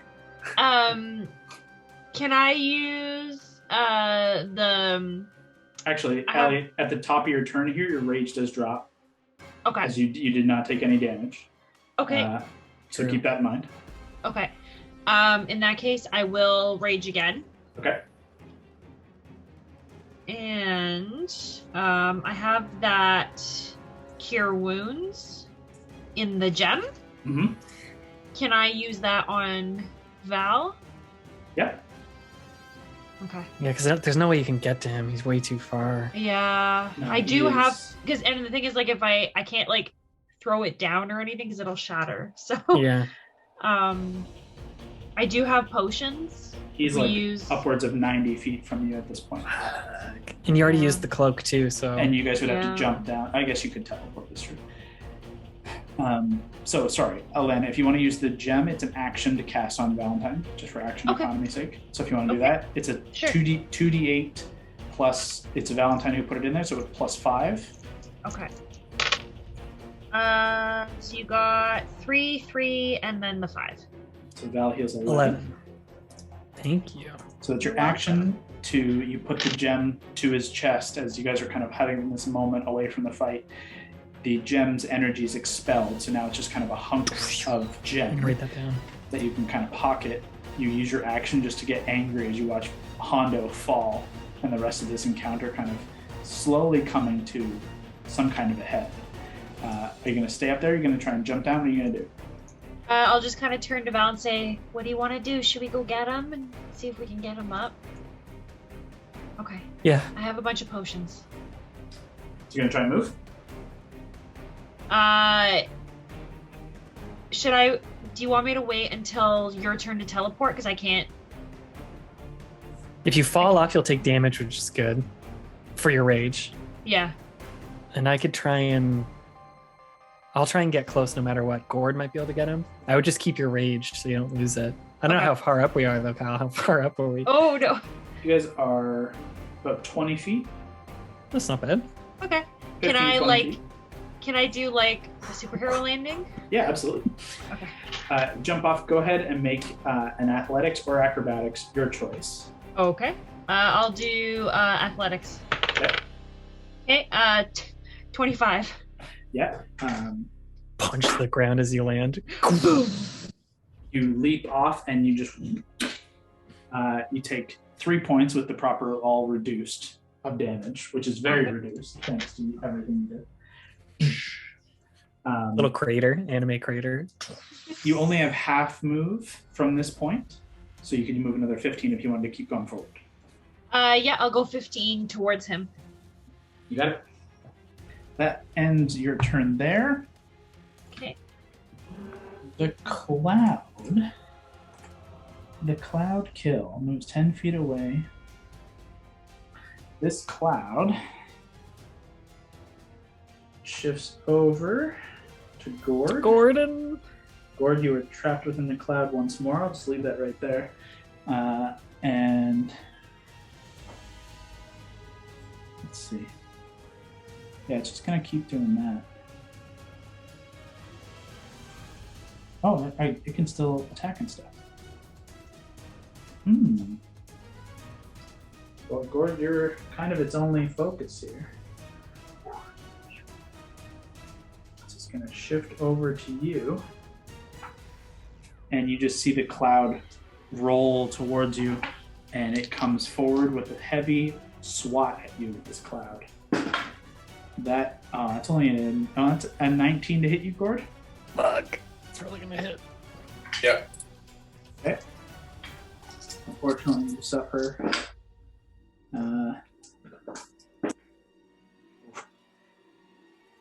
22 points of poison damage. Ooh. I'm down. Oh, fuck. Okay.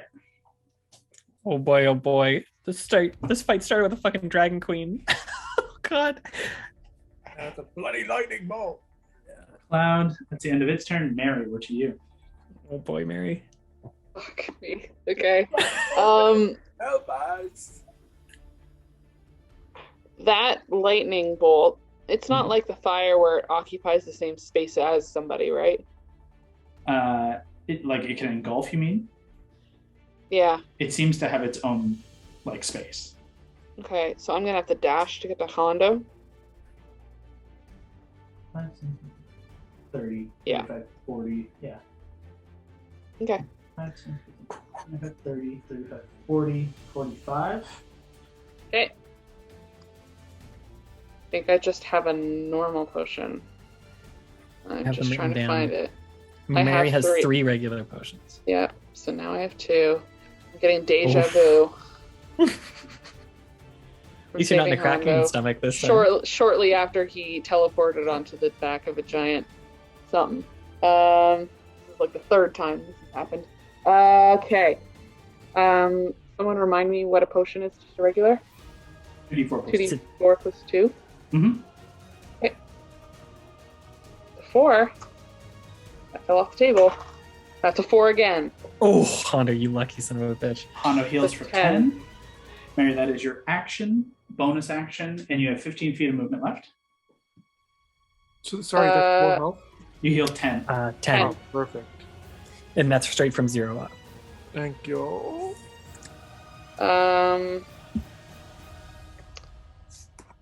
I will move around this thing back to kind of where I was. Yeah.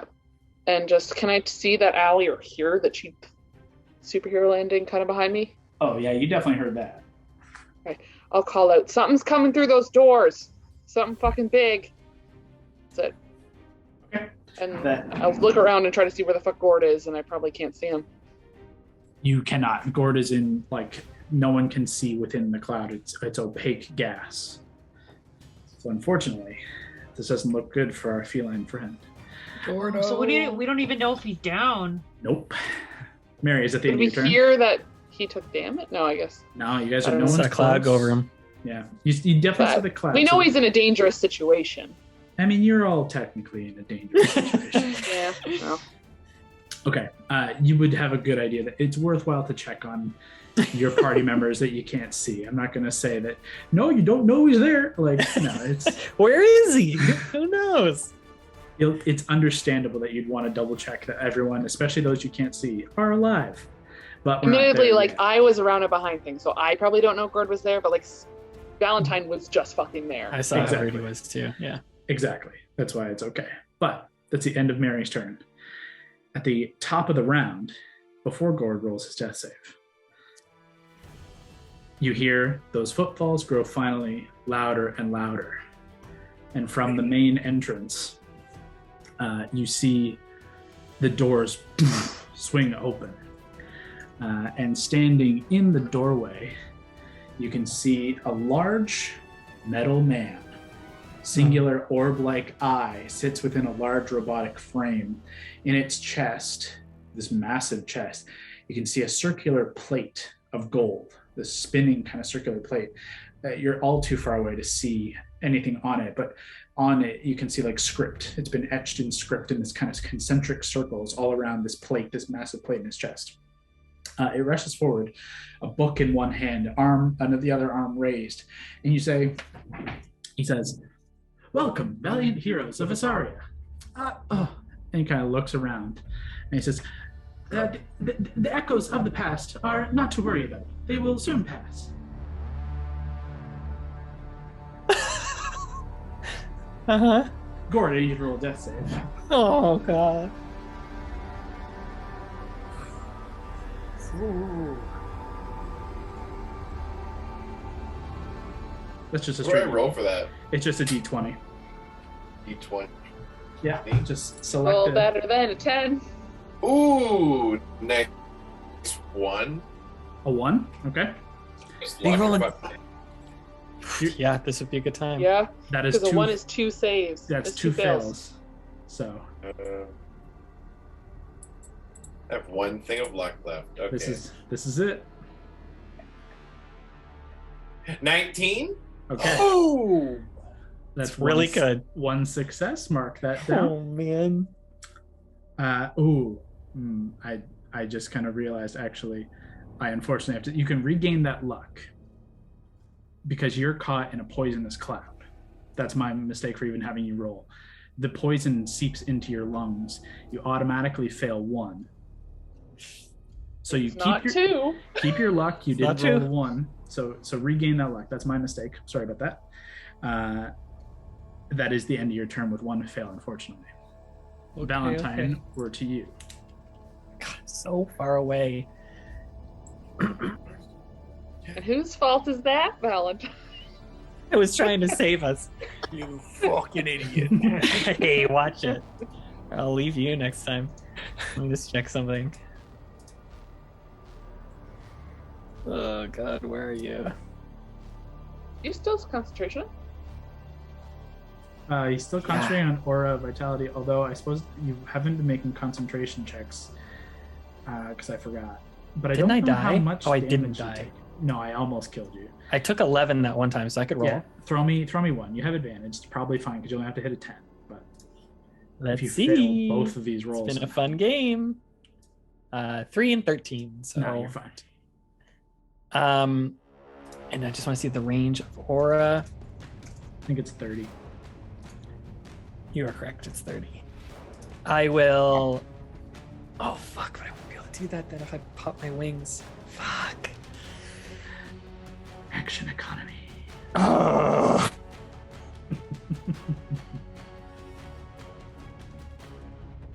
I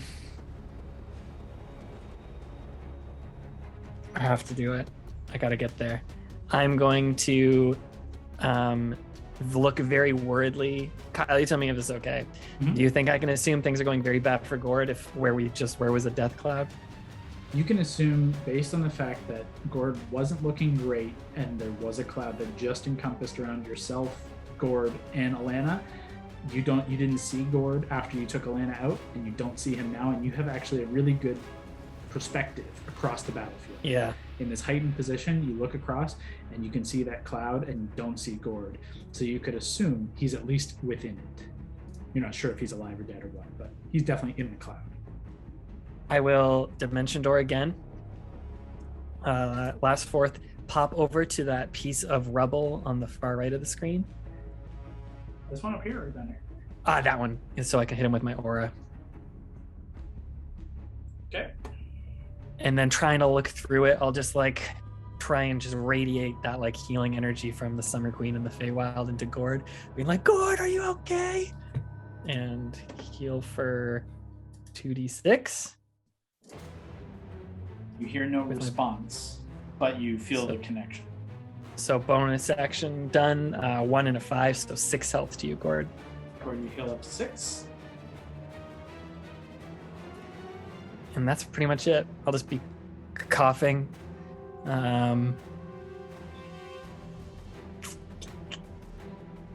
If I feel it connect with him, maybe I'll just like stumble away from the fog.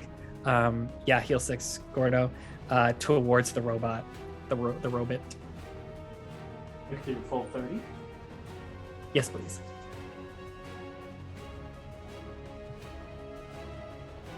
Make them stop, robot! Please! Is that what you say? I'll say, we are champions! Please make them stop! At the end of your turn, he responds, says, not to worry, they will soon pass. No, now! Well, I'm not in control of these. And that's the end of that. Okay. That ends. Valentine takes us to the lightning bolt. The lightning bolt is going to swizzle around to here. Hondo, you do get an attack of opportunity. Ooh. Kick its ass. Show that mean lightning bolt who's boss, Hondo. I mean, it won't be able to move. I don't know how that benefits you or makes it worse. Well, So a 9 and 13. That definitely hits. 22, baby. Go ahead and roll damage with your sneak attack. Oh yes, sneak. Brilliant. Be sneaky.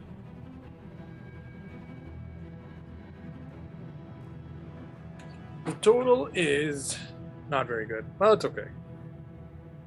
19 and 8. 27. Because I got 3 1s on the D4. I got 6 1s. The lightning bolt goes and it moves quick and it goes to like swirl around Mary and get on the other side of her like a snake, and you just stab down, piercing it and holding it in place, and it just kind of blasts and crackles out in multiple spaces. Unfortunately, its speed is now 0. Attaboy. Annoys me, so I want to do a cool thing. Let's see. Can't do it anyways. So out of rage, it's just gonna turn around with you, Hondo, on the ground and just punch. 2 attacks. Oh, no. Let's get Come on, right back Hondo. out. I shadow box. I should be able to like, woo, what are you Well, doing? we'll find out. Let's find out. See how good your AC is. My AC is boosted. Grace. Yeah, this first one is only a 14, even at advantage. Okay. I dodge it and be Right. like, what the fuck? You dig your blade in as you draw it back just as the first strike comes down. You swirl up and you're about to kind of pop up, kick up, and land back up on your feet as it takes the second attack, which is a 25 to hit. That will hit. It's going to put you back down. I'll dodge it. You have your reaction, so hang on. No, you just use your reaction, so you don't. Isn't Just it use your a react- You've just used your reaction to attack just now. Oh, right. Damn it. Damn it. 2 damage. I'll take it. You take 24 points of lightning damage. And you are knocked unconscious once more. As you get the kip up back to your feet. But just as you kind of land, he clocks you in the back with lightning and shocks you, and you fall on your face. Unfortunately, nearly getting that off. But he unfortunately is stuck in this space, and that is going to end his turn, or its turn, I should say. The fire spins around. Let's see if it gets its fire back. It does not. I'm rolling my balls. It is going to punch Mary in the back of the head with fire. Oh boy. And it doesn't. I rolled the 5. It's a 10 to hit. Mary, does that hit? Sure doesn't. Heal me again. Hondo, I need you to make a death save. God. Someone want to heal me? Yeah, trying to. On someone else's turn. Oh yeah. Okay. I thought The way you said 20. that, I thought it was going to be a natural 20. Me too, I was jacked up. A 20 pops you back up, but Does unfortunately, it for Hondo, though?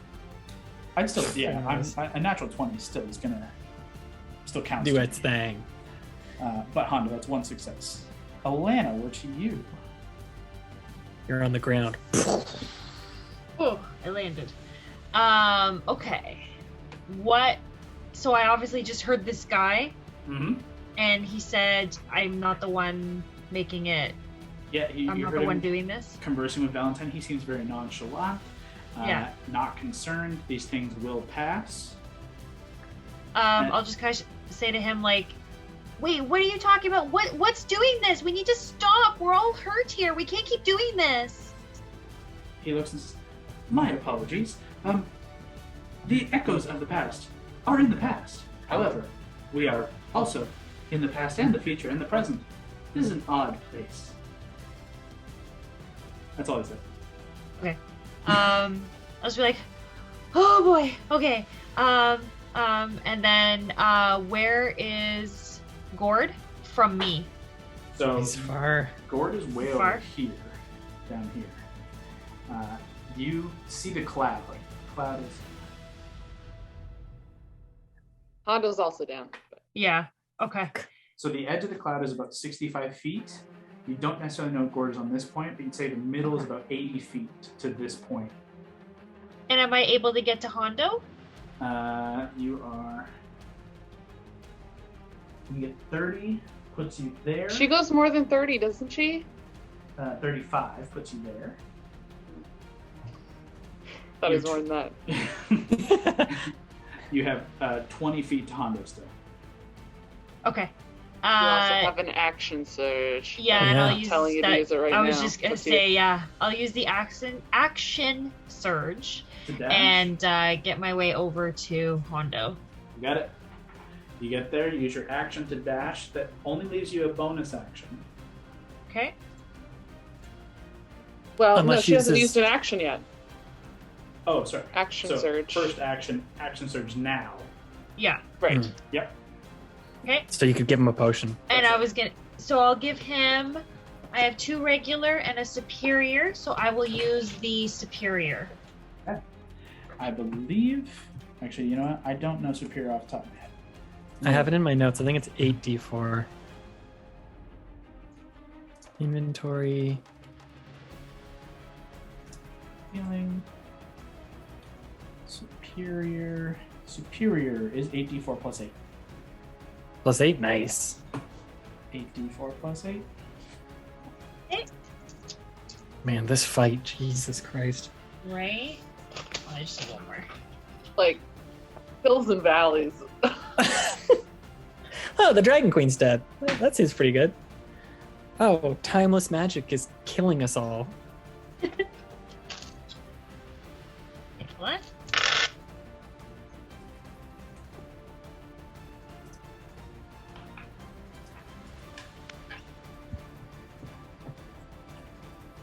Wow, I rolled really well. Whee! And then plus 8. So that is a total of 46. Whoa. Wow. Oh. That's 46 health? Yeah. Oh my god. Raleigh, you're an angel. Unmatched by man. That was so close. Don't go down anymore. We gotta stick together, I guess, now. I look over at the iron guy, say, Tin Man, you better fucking stop this or I'll turn you into my metal jockstrap. I swear at the robot. You wake up just in time to see him as he says, "Oh, I'm not in control of any of these effects. They are echoes of the past. They will soon pass." Well, make them pass now, you piece of metal shit. Hey, be nice to the robot. I am not in control of the echoes of the past. They will soon pass. That is the end of Allie's turn, unless you want to use anything for a bonus. No, she's good. She's, like, emotionally spent. That takes us to the cloud, and over top of old prone, unconscious Gord is going to take a strike. Is he unconscious again? Yeah, he's down. Oh, fuck. Gord, that is going to hit you. Or, no, Val, you healed him for 6, but he's unconscious, or he's prone. Yeah, he's not unconscious. Val healed him. Oh, I thought he went down again. It still hits him for 24 to hit. Okay, I'm down. Gord is unfortunately unconscious once more. Yeah, oh wow, that was max damage. That's 29 points of poison damage. You definitely go down again. Unfortunately. That takes us to Mary. Okay,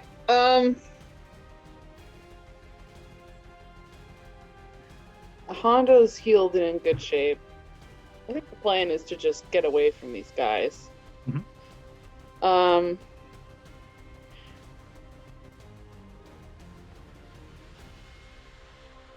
Okay, I'm gonna strike out at the lightning. Okay.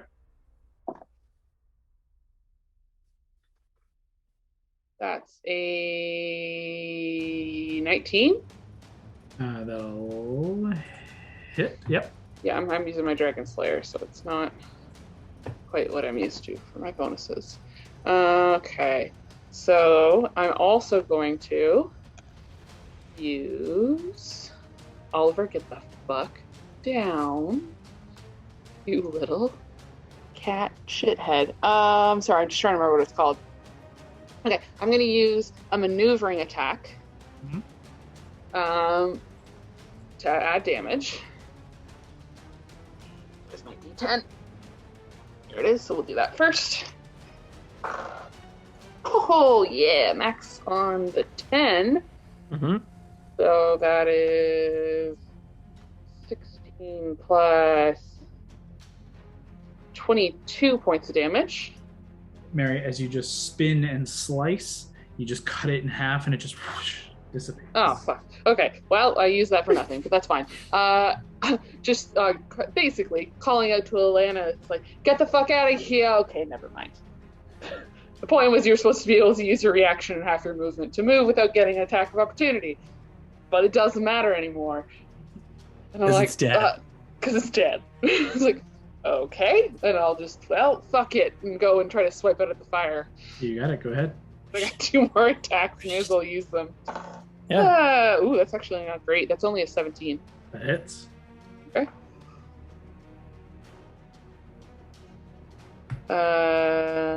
So 8 points of damage. 8 points. You strike and you carve the fire in two, and you watch as one half just kind of fades away. It's now a much smaller fire, but still standing. Okay, I'm gonna try again. Okay. Fuck this fire. Yeah, that hits. That's even higher than the last roll. Last one. That's max damage. How much? 14. You just once more just swipe through the middle, cutting through, and it is deftly defeated. Just like as it like strikes down, just like stamp it out with my shoe. Yep. Like it's fire on the ground. And then look around. Where's Valancourt? Can we get the fuck out of here? Over here. At the end of Mary's turn, the top of the initiative round, Gord, we would come back to you, and you would automatically fail a death save if the effects did not dissipate. The lights are all weird. There we go. Whoa. There. The effects dissipate as you guys all feel that rippling time dilation pass through once more, and the effect just, and this automaton at the step of the stairs just, see, I told you it would pass. The echoes of the past are gone. Welcome, heroes of Vesaria, to the Alabaster Tower. Where's Gord? Rush over to Gord. I throw you a potion to give to him. Catch it, don't eat it. Pocket the potion. Wah! You get to Gord. Gord is unconscious. Use my thing. You actually didn't even have to move that far, but yes. Aura Vitality is up for the 5th or 7th round? Oh, you heal for 7. 7 to him. And yeah, I think it is the 7th round. So you could, if you wanted to in the next 16, 18 seconds, kick out 2d6, 2 more? 2d6, 2d6. I'm going to put 2d6. 66. 3 more? Okay, great. So another 7 to you, Gord, so you should be at 14. I'll give you... Hondo, what's your health? Oh, you gained a shitload there. 46. Brawley, what are you? I am at 25 now. Oh, man. Mary, what are you? 49. I'll give these to Brawley, the last ones. Sure. 9 to Brawley. Thank you. I imagine that like cherry blossom petals, like very like translucent, just floating around me that like drifts towards people just for a little color. You watch as you do, as this kind of aura does surround each person in kind. As they kind of finish delivering, they just wilt. And it just kind of dissipates into that same ash that everything has been slowly dissipating to in this odd time dilation space.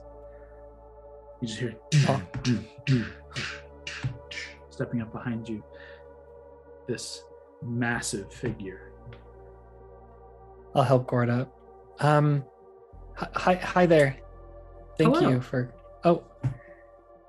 How tall is this thing compared to us? Like, compared to me? It's about 10 feet tall. Oh, man. Not monstrous, but tall. Thank you for welcoming us. Do not thank Here. you. It is my duty. Could we come inside? Is that okay? You are most welcome inside the Alabaster Tower as heroes of Vesaria. Come along. Thank you. Oh, Do you have a name? You may call me... Well, my designation is Autonomous Lifeform Ratifying Eternal Duties, 0034625. But you may call me Alfred. oh, Alfred. Alfred. Thank you, Alfred. As we walk, are we walking into the tower then? If you guys want to, it's up to you. If Hondo makes any motion towards this No. fucking thing, if he tries to steal its face, steal its plate, stab it in the It butt. doesn't have a face necessarily. It's got one massive eye, and then like plating, and then there's this kind of odd gold circle in its chest, and the voice is just kind of like playing out of it. So as we're walking past it, I stop and I look at it and I say, "Listen, you rust bucket. If anything happens to us in there, I'm gonna melt you down into a toilet, take a big shit, and then melt it again so that you're permanently a big piece of shit. You got that, you motherfucking rust bucket?" I understand your hostility. However, all of your attempts would be in vain. You would surely be destroyed. Please do not attempt any such activities. And welcome to the Alabaster Tower. Come along. Thank you so much. Thank you so much, Alfred. He does not speak for us. That was very rude of him. We appreciate your hospitality. Hondo, manners. It is okay. I am sure you have traveled a far distance. Hostilities are expected. You seem to be... Are you expecting us? You seem to know a lot about our journey. I have been expecting heroes from Vesaria for a very, very long time. Well, we are these heroes, I believe. How do you know that we're not, have other intentions? What intentions do you think the heroes have? Well, surely heroes such as yourselves would not be so concerned for one another's well-being if you were not well-intentioned. You rush to the aid of everyone, and though you attempt veiled threats, they are not with purpose behind them or intent. Am I able to insight check a robot, or how does that work? You are using the best of your intentions to try, and you get nothing. Yeah, I figured. There's Just like a not steel even any face. emotion behind anything. So like, yeah. Nope. There's just nothing you can do.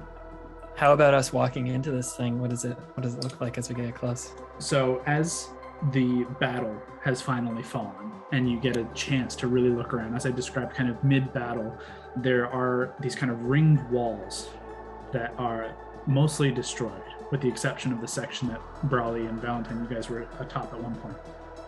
You can see there were archways that would have looked inside, and there would have been halls and rooms, and there would have been extensions of other passages and maybe even other towers or other sections, but either the dome of the energy or the crash, or you're not entirely sure what's passed in near 500 years. It's just sheared off and seemingly ended. The tower is kind of the only remaining structure. As you make your way towards it now, it sits at somewhat of an odd angle. You can see the entryway and like the stairs it's all kind of canted ever so slightly, like a 15-degree, like it's not a ton, but enough noticeable. As you enter from this courtyard, you look around. The core of the tower is relatively intact, though kind of embedded in snow and ice and sitting at this angle, like I said. But you can just see, despite the way I had it portrayed there, this brilliant white alabaster stone. The entryway, as you make your way like inside through the main doors, you immediately see a circular hallway that curves around the exterior and disappears out of sight. And centrally, there's this pillar of alabaster, like a second tower within the tower. You can see all across it these golden sigils, several doors sporadically up along its length. You see multiple steps of floating steps that kind of spiral around in constant movement, these constantly shifting like escalators around the exterior of the inner tower, inside in perpetual motion. Immediately, kind of Alfred leads in and steps aside with just kind of a gesture for you to continue and file in. But about 15 feet in, you can see there are 8 mounds of white rubble and stone that are stacked against the exterior of the inner tower like spokes of a wheel, and these kind of individual stacks of stone, roughly 5 to 7 feet in length, small mounds.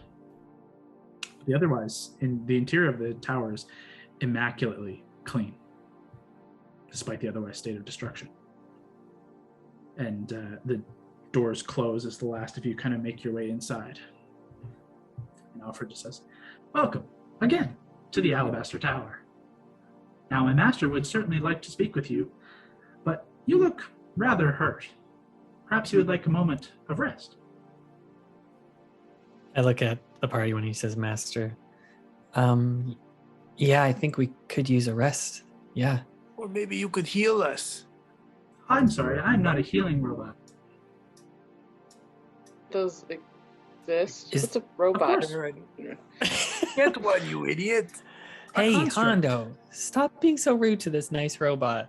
There are many constructs from the planes beyond, but mostly in Mechanus, but also in the halls of Arcadia. Many creations, such as myself, are capable of healing. I, unfortunately, am not. Thank goodness, that's a place, right? We've in the Carvals. That's another right? option. We fought that shit, right? Oh yeah. Alfred, is there a safe place we could rest? Where You no are safe spooky... inside. Oh, here? No time magic scary stuff's gonna happen here? The time dilation does affect all within the tower and outside the tower. Unfortunately, you are trapped within. Trapped within? There is no escape.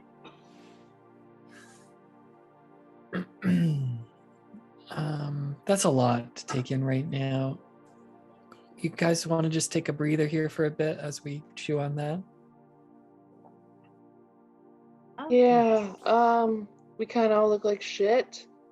Obviously, time dilation is scary when we're on a time crunch. In general, life outside this tower, does the amount of time we spend here, say for some reason we are to get out, not by escaping, but just by other means, the more time we spend here, is that gonna fuck with whenever we get home? You ask Alfred. Yep. In truth, I am not sure. I have been counting and calculating ever since this time lock has been initiated. It has been 459 years, 12 days, 16 hours, and 3 minutes. I'm unsure how it would affect mortals such as yourself. Got any food, Rust Bucket? I have no need of food, and unfortunately, any rations that would have been here would have long past their due 458 years ago. Let's just take a This seat. keeps getting better, this guy. Alfred, is time a flat circle? That is an interesting question. I will ponder. And he just... All right, let's rest while Alfred rests. Don't know what you see in this. What don't you see in this wonderful Bucket of robot bones. man? He is so kind. I thought you of all people would love some sort of droid robot. More valuable as scrap metal, as a rusted dagger. You bite your Since tongue. since when has Hondo hated robots? This is a new development to this I personality. hate this guy. I hate him. Why? He's so kind. Okay, can we all take a short rest? You guys cool with Yes. Oh my goodness. this? DM, that okay? Yeah, absolutely. You guys just kind of fall Crash. down within this entryway. It's not particularly, well, what's the word? Furnished. It's just straight up an entryway and then obvious signs of markers of some kind.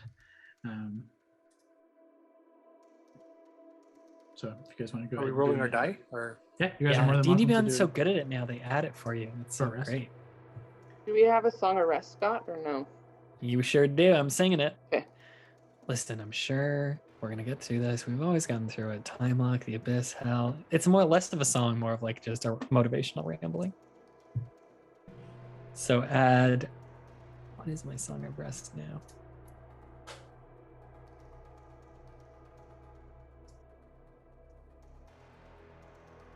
Where are you? I don't think it increases. I think it's still a D6. Yeah, I think it's just a D6. I think it's always just a D6. I don't think it changes. Oh, it's a D10 now. Oh, does it just follow your hit die or your bardic? Maybe it follows my inspo. Cool. If you or any friendly creatures who can hear you perform regain hit points at the end of the short rest by spending one or more hit dice, so you have to spend one. Each of the creatures regains an extra 1d10 hit points. So that extra d10 shall be an 8. Okay. Well, everyone can heal those additional 8 on top of any of your hit dice and any of Alright. your abilities and stuff like that. And I think this is a good point here to pick up next time. Ooh. This is you guys succeeded in the battle. We'll find out what happens after this short rest with Alfred next time. Thanks for tuning in. Join us next time as the Wildcards begin to discover the secrets of the Alabaster Tower and the ominous time lock. There will be a new episode up every Tuesday, so stay tuned. But until then, keep exploring.